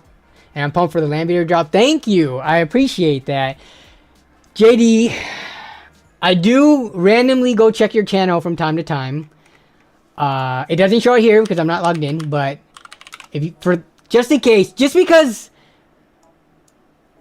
I feel like the tech fam definitely dropped off by now. So, and the tech fam was biggest when before I was like even reached 100,000 subscribers. But JD is, I would consider a really good colleague and friend of mine that, you know, I met through YouTube. Not personal or anything. We've never met in real life, but just the interactions I've had with him, either on calls when we did collabs in the past, or just on social media in general. JD is part of the tech fam, and JD, I know you've released videos kind of here and there over the last year or two, but you haven't consistently been updating. Are you coming back to YouTube at any point in time? Do you want to? I know real life, we're all at that age now, you know, in our 30s, or late 20s or 30s, where stuff gets more serious, and I know it can be hard, but I always was a fan of all the stuff that you made. Very clean, very soothing voice. Wink, wink. But yeah, it feels like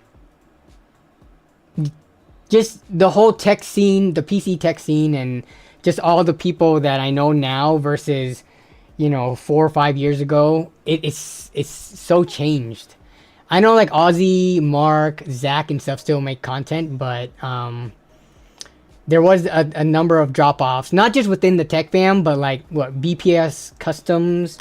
There are a lot of tech YouTubers who eventually just stopped making content that have been making it for years. So, yeah, I sometimes fondly remember back in time what the tech scene used to look like years ago.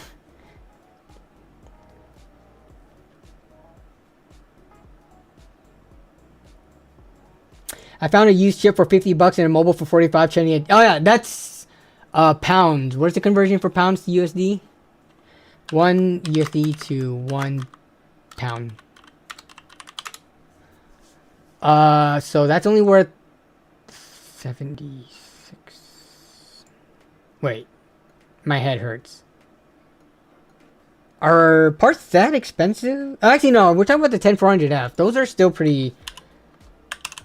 Those are still pretty valuable. Yeah, you can't buy them. Let's see what the used on Amazon. 84 used. Okay, so that sounds about right. Still very solid chips. Yeah, I mean, I have no issues with that chipset or that generation, so.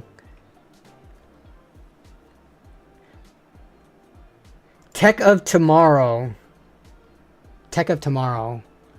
Is that the, well, I don't remember his name, but I think Tech of Tomorrow, the one who got his foot amputated, right? Yeah, he's another one that I think eventually just stopped. Yeah. No, there's plenty of channels that just eventually. It's because it's hard to be on YouTube for that much time. My channel also has downtrends like all the time. It's hard to stay relevant. I mean, I've been doing YouTube for 8 years now. It is hard to continually keep on the uptrend. There are channels that do it, but there are also a lot of medium to small channels that just fizzle out, unfortunately. So.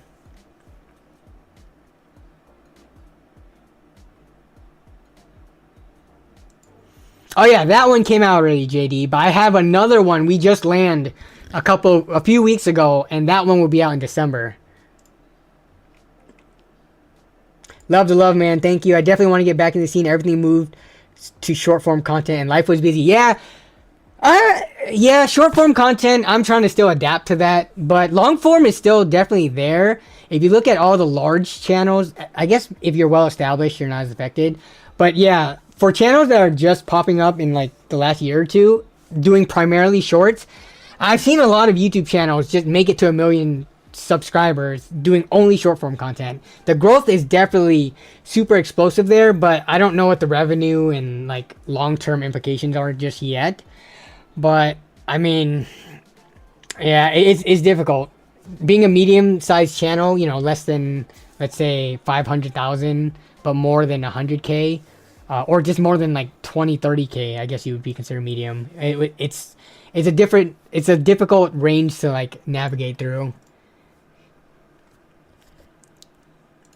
They probably don't get paid well, but if they can get sponsorships, then they can get paid well. Some sponsors pay a lot for shorts if you can get the views. What I hate about YouTube Shorts though, is there's so much more bot content. Like, BOT, like robotic, like AI made content, robotic voices. Like, let's just look at YouTube Shorts. Let's just pull something up real quick. Victor Martinez with, first of all, before we this freaking TikTok dance, thank you for the channel membership sub. I appreciate it.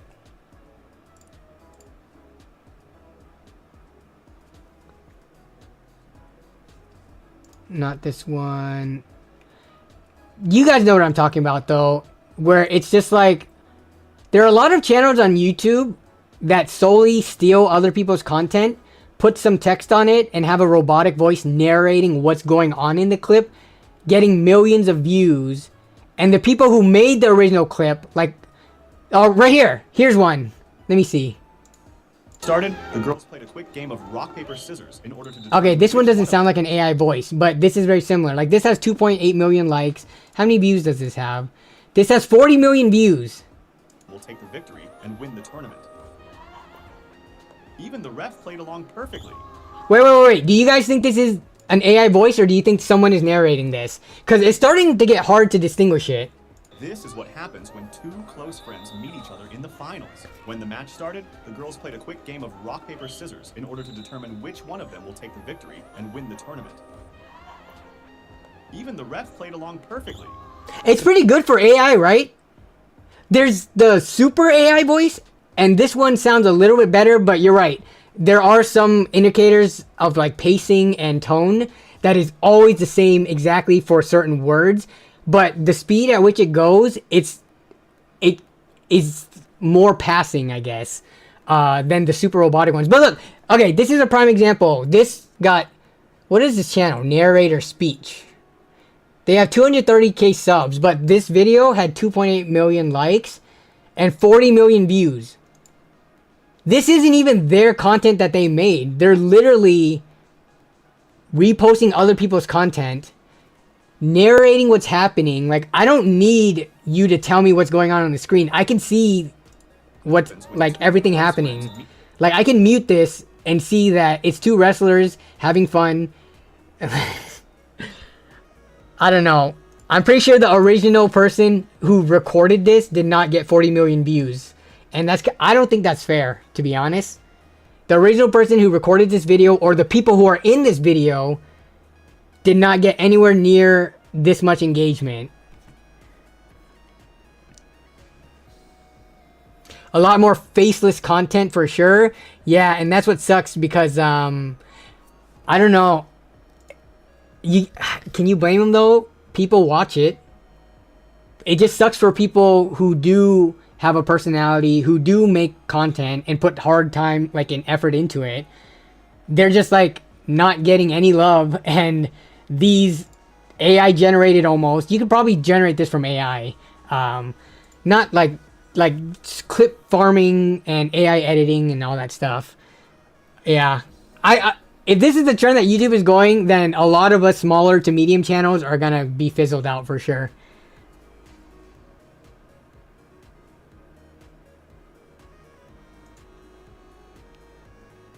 They do have AI voice clones where it basically takes your voice and makes it AI. Yeah, I have seen that as well. There was also the Quabblecop stuff, which is significantly better because at least he consented to being turned into AI. Yeah, I saw that. Quabblecop for a little bit tried to use AI to run his channel, or like to make the content on his channel. I think some people liked it, but a lot didn't. But yeah, if you could, like, if I use AI to use my voice and to make it based on the clips and like testing and, you know, stuff that I create, then it's fine. I think using AI to basically steal other people's work and never actually create anything for yourself, I think that's where I have a problem with. It will get to a point where we won't be able to discern AI from real life, and that's my concern. Yeah, for sure. That is, for people who create, especially, I mean, artists and musicians are already going through that now, but that's slowly creeping into content creation and video editing and stuff like that, where, I mean, I don't know how many years we're away from that, but I can see YouTube just, and all the social media video sharing platforms and stuff like that being like 90% AI. It's kind of scary. I'm faceless till I'm not. I am providing information and stories, so no need to see my handsome face. I mean, wait, Robert. For your channel though, don't you make content of stuff that you actually do though? Like,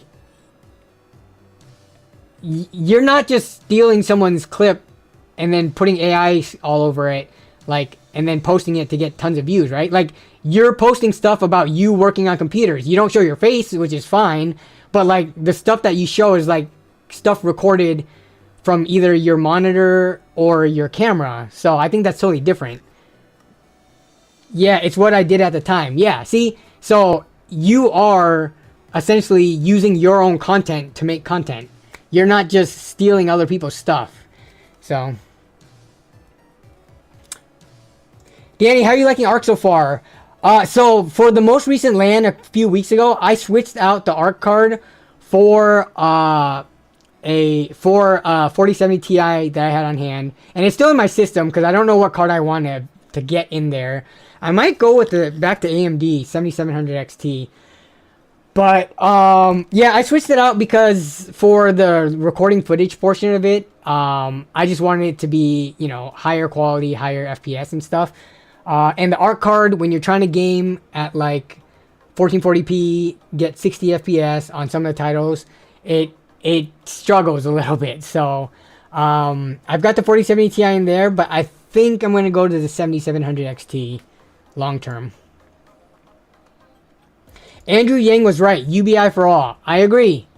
I wish we could all get some kind of UBI, and maybe not like, you know, 50,000 a year, but some kind of UBI to start offsetting AI taking over everything.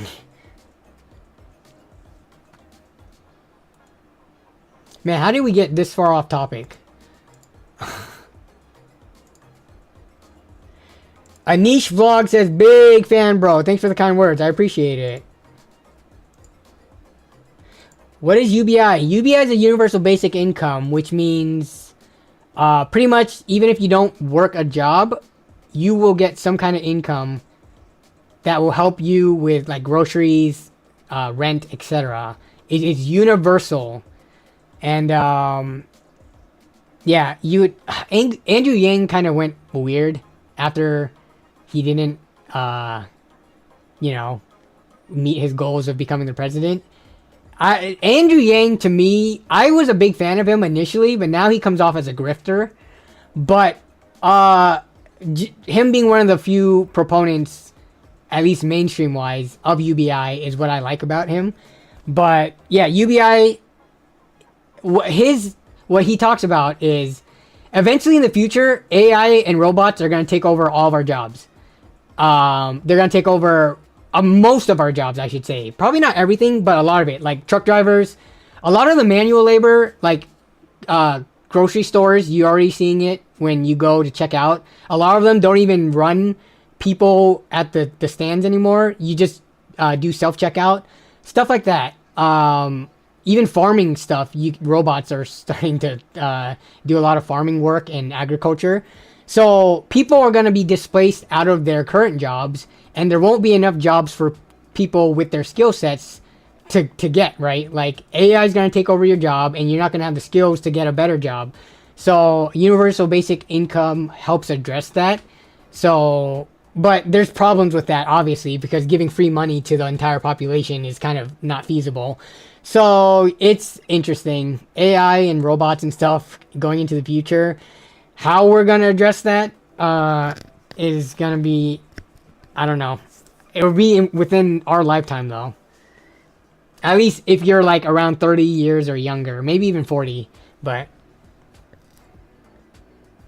the dock workers striked for the robots taking over the work, lol. Yeah, but strikes can only work so much.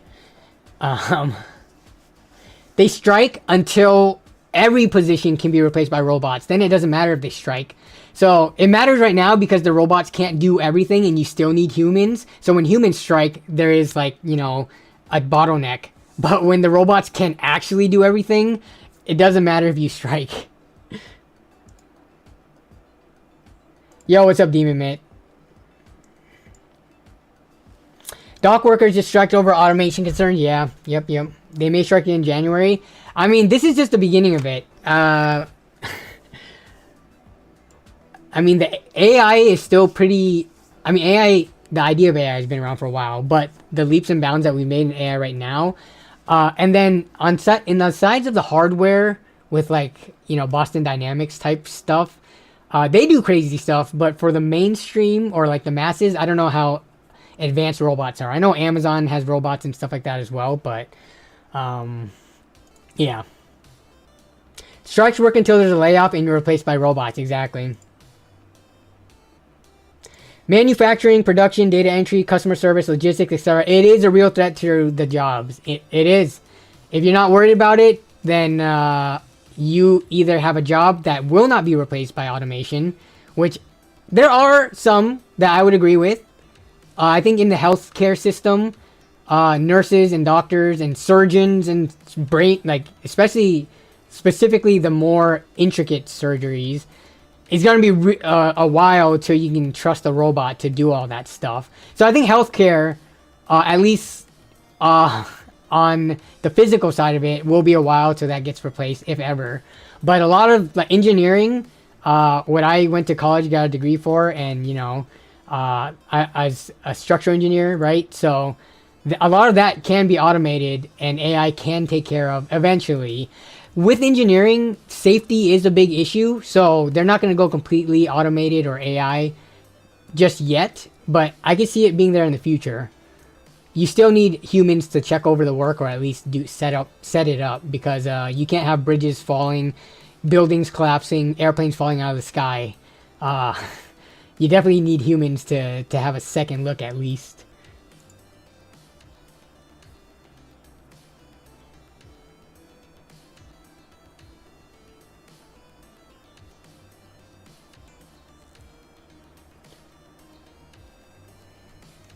Yo, what's up, Nemus Dark?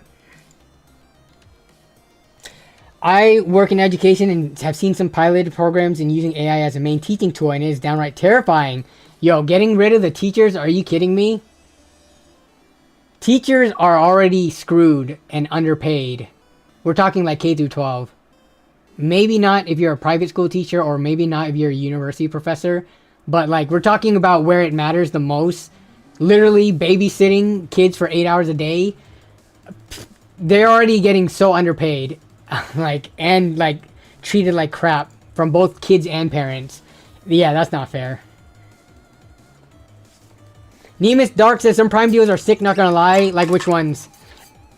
I was kind of browsing a little bit, trying to see if people had anything to suggest, but nah, we did not get a single suggestion. We did get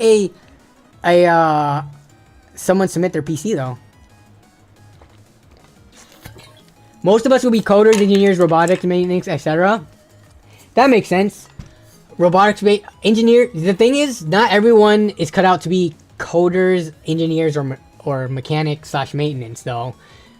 Like I did really good in school all throughout, you know, K through 12. I went to college, got an engineering degree, worked an engineering career, did really well, etc., etc.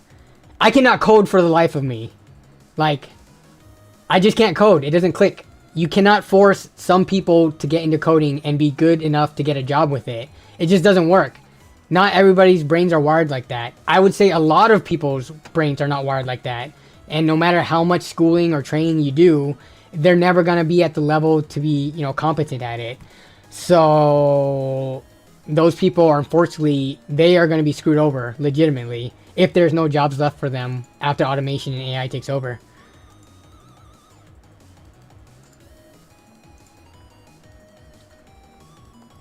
You think the Steel Series Aorus 5 is any good? Is that a chair? No, we're talking about a mouse? Sorry. It sounds like a chair. Some of these chairs begin some weird names. Oh, I'm not a mouse person at all. I'm not the person to ask. Yeah. Bro, I use a Corsair Harpoon. I love this mouse. It's kind of, you can see how worn it is by the smooth spot. If this freaking camera will focus. Come on, man. I cannot wait to replace this camera, which I will be doing kind of soon. But you can see the smooth spots on it. I use this. This is where I use. Know why? It is affordable. It is also wireless. And it is both Bluetooth and 2.4 gigahertz compatible. So I could take this and use it with some other computer that doesn't have a USB dongle. Or I can use this here with the dongle or via Bluetooth.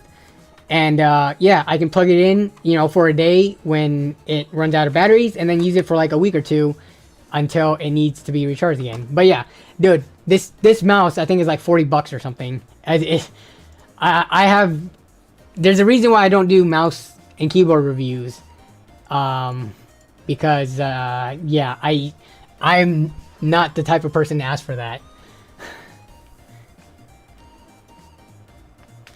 Viking says, yeah, I can't code for crap. I'm a PC builder, and if not YouTube or business, doesn't not pay the bills.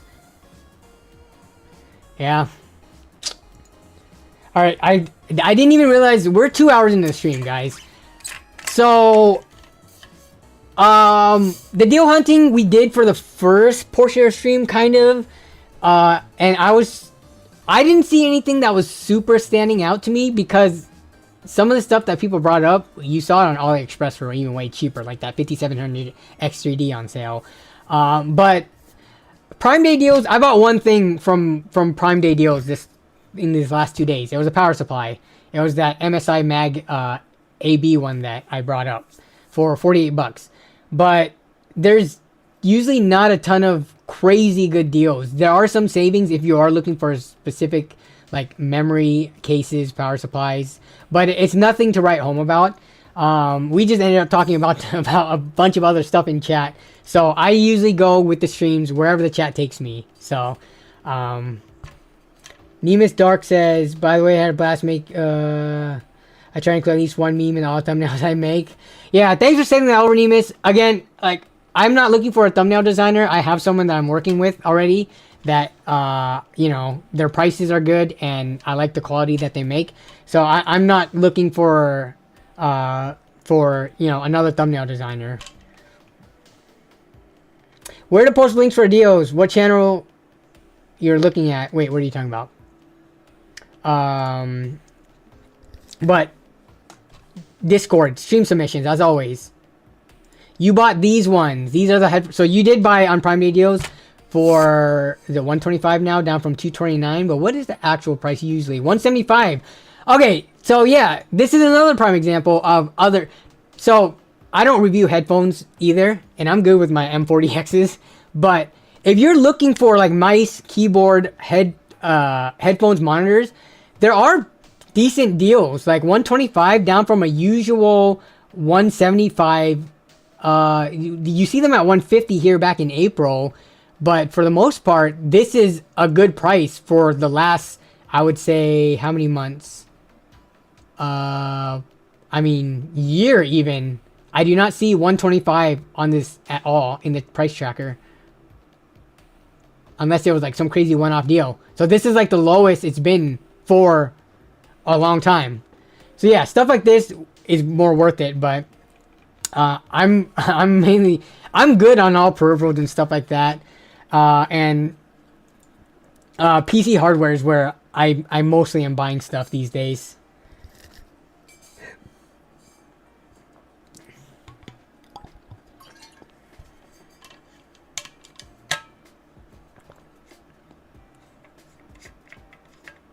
$140 for a mouse? Like, do you guys think that's expensive or cheap? I know some people who would gladly pay for that. To me, that's too expensive, unfortunately. My max at paying for a mouse is probably... I spent... How much did I spend on this thing? Give me a second. Let me look. I bought the Logitech vertical mouse. But how much did I spend on it is the question. This. I bought this. What year did I buy this? Why is it not telling me the year I bought it? Is it because I bought an older version? But either way, I bought this mouse because for my carpal tunnel and arthritis. But let's see, Logitech vertical. I paid I bought this back in 2021. I'm not using it right now because I bust it out when I have the wrist issues, basically. And I haven't had it recently. But I bought this thing renewed. Wow, I bought it for 75 bucks. And now it's on sale for 75, brand new. Let me see if I can find it. It's here somewhere.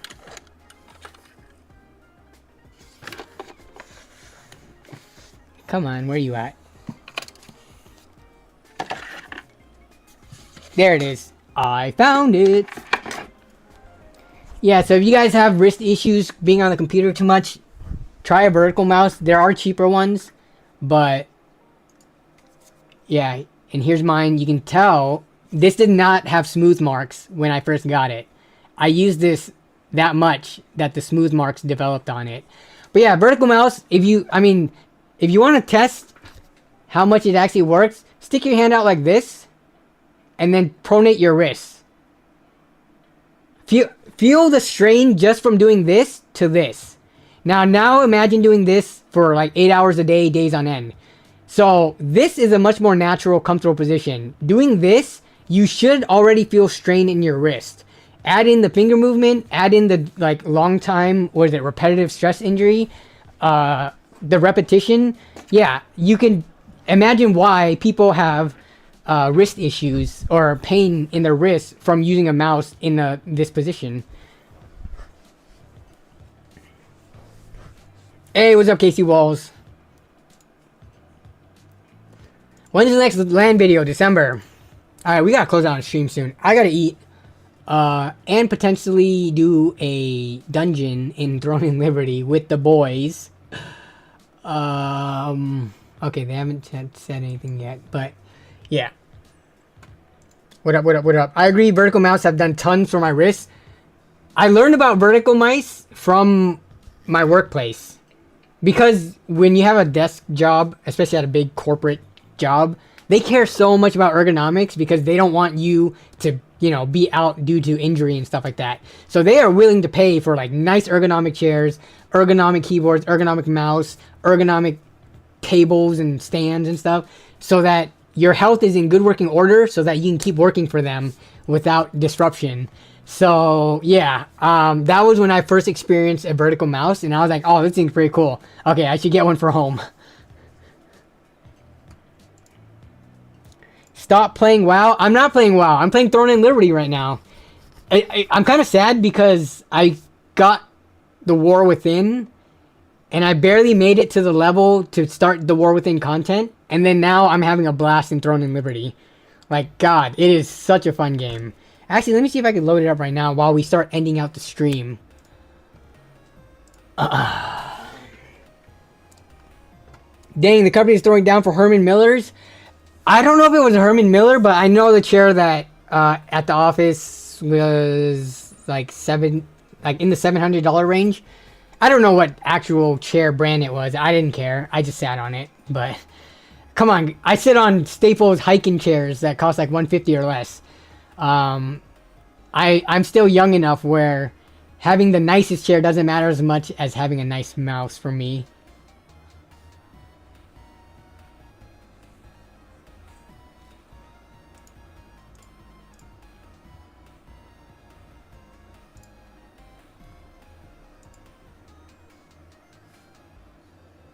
What's the best budget GPU for gaming right now? I don't even know what budget GPU means. There's such a large price range when it comes to how much you can pay for a GPU.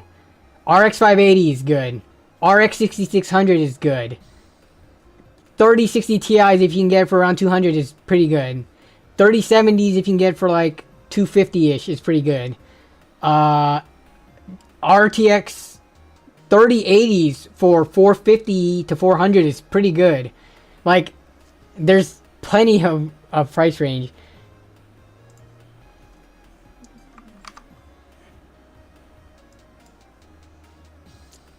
Have y'all heard of this game right here?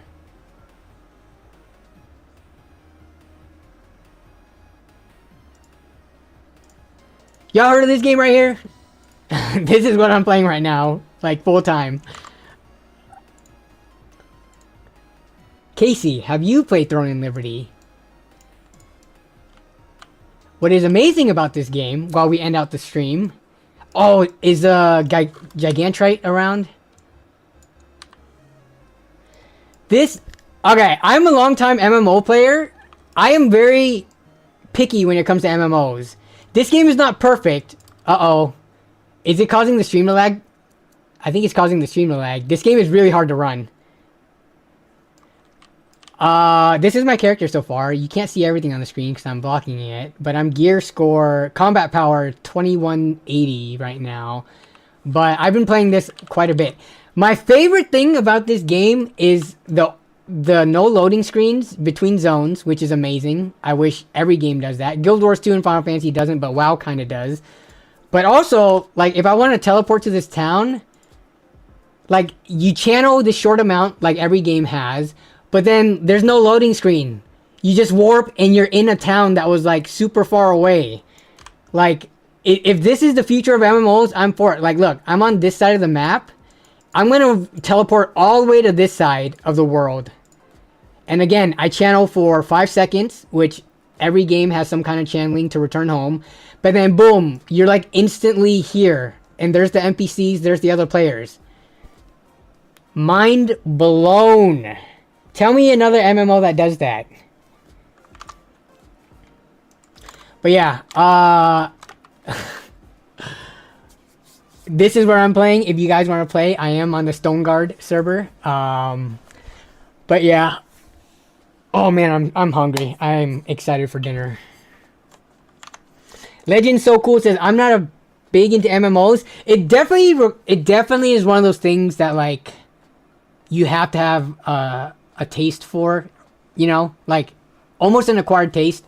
A lot of people play MMOs because they played it 10, 15, 20 years ago. Like, I love MMOs because I started back in WoW 2004, 2005 time frame. And just the genre, just being able to be in a, you know, a realm with potentially hundreds to thousands of players at the same time, having a real world that persists even when you log off.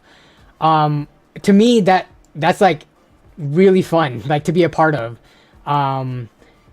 But yeah, I don't know. MMOs are definitely not for everyone. I can see why people don't like them. It's kind of like how I can say I don't like... What genre don't I like? I don't like turn-based games like Baldur's Gate. But so many people like Baldur's Gate. So it definitely genres require certain tastes. But Throne and Liberty... Is OBS just lagging? Or are you guys seeing, like, choppiness as well? Final Fantasy XIV Online is still amazing. I played that during Heaven's Word, but I couldn't get into it. Again, the segmented loading maps. Like, let me show you guys, for example. And I'm not trying to shill Throne and Liberty right now. I'm just super excited because this game just came out.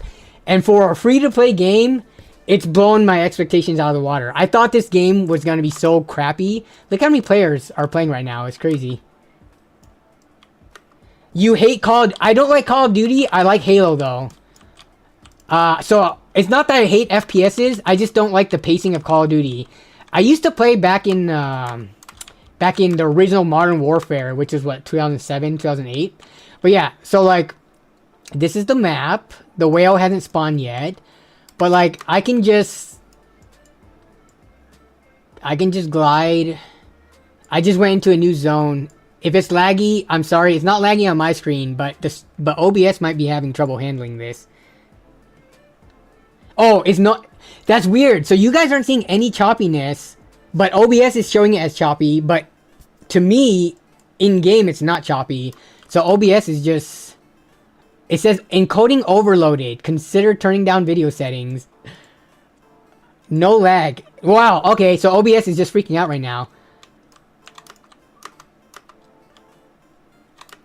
Interesting. As long as it's smooth on stream, nice. Oh, now there's some chop. Yeah, so I think it's taking time to catch up. But yeah, combat in this game is pretty smooth and fluid.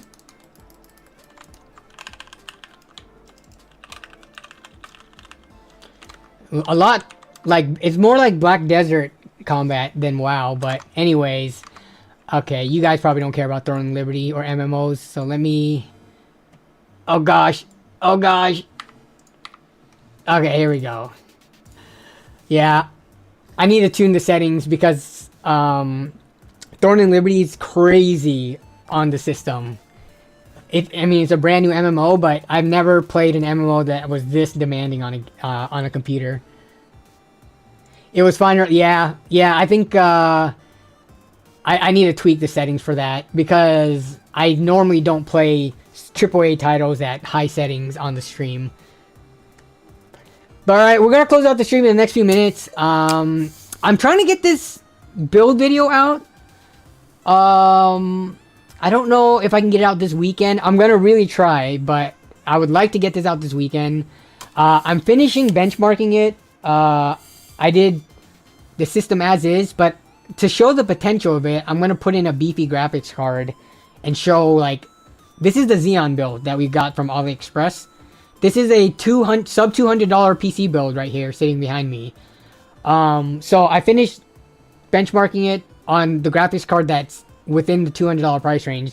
Now I'm going to throw in a $500 graphics card just to push that Xeon CPU to see how much of a bottleneck it is in what titles. And then I got to wrap up, film the video and all that stuff. But I'm trying to get that out this weekend in terms of upcoming content. If not, then maybe middle next week or next weekend. But yeah.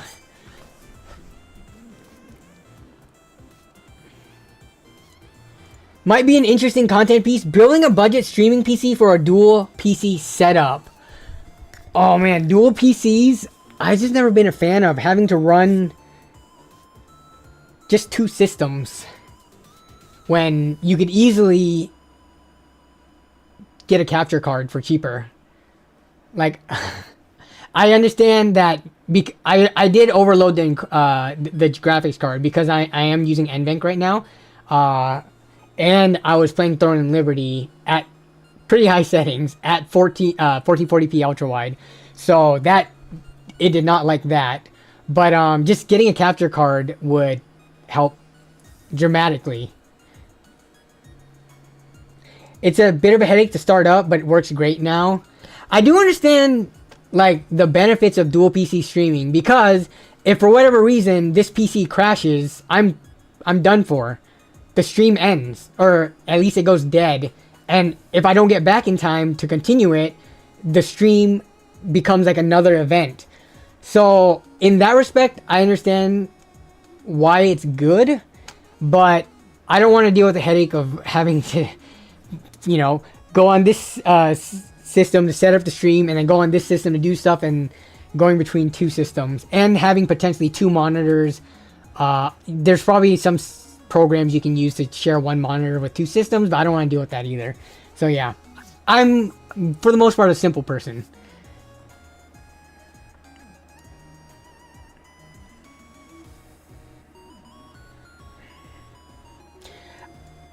Itra, thanks for hanging out in the short stream, all stream. You're one of the few who do that, and you are a newer name, so hope to see you in future streams.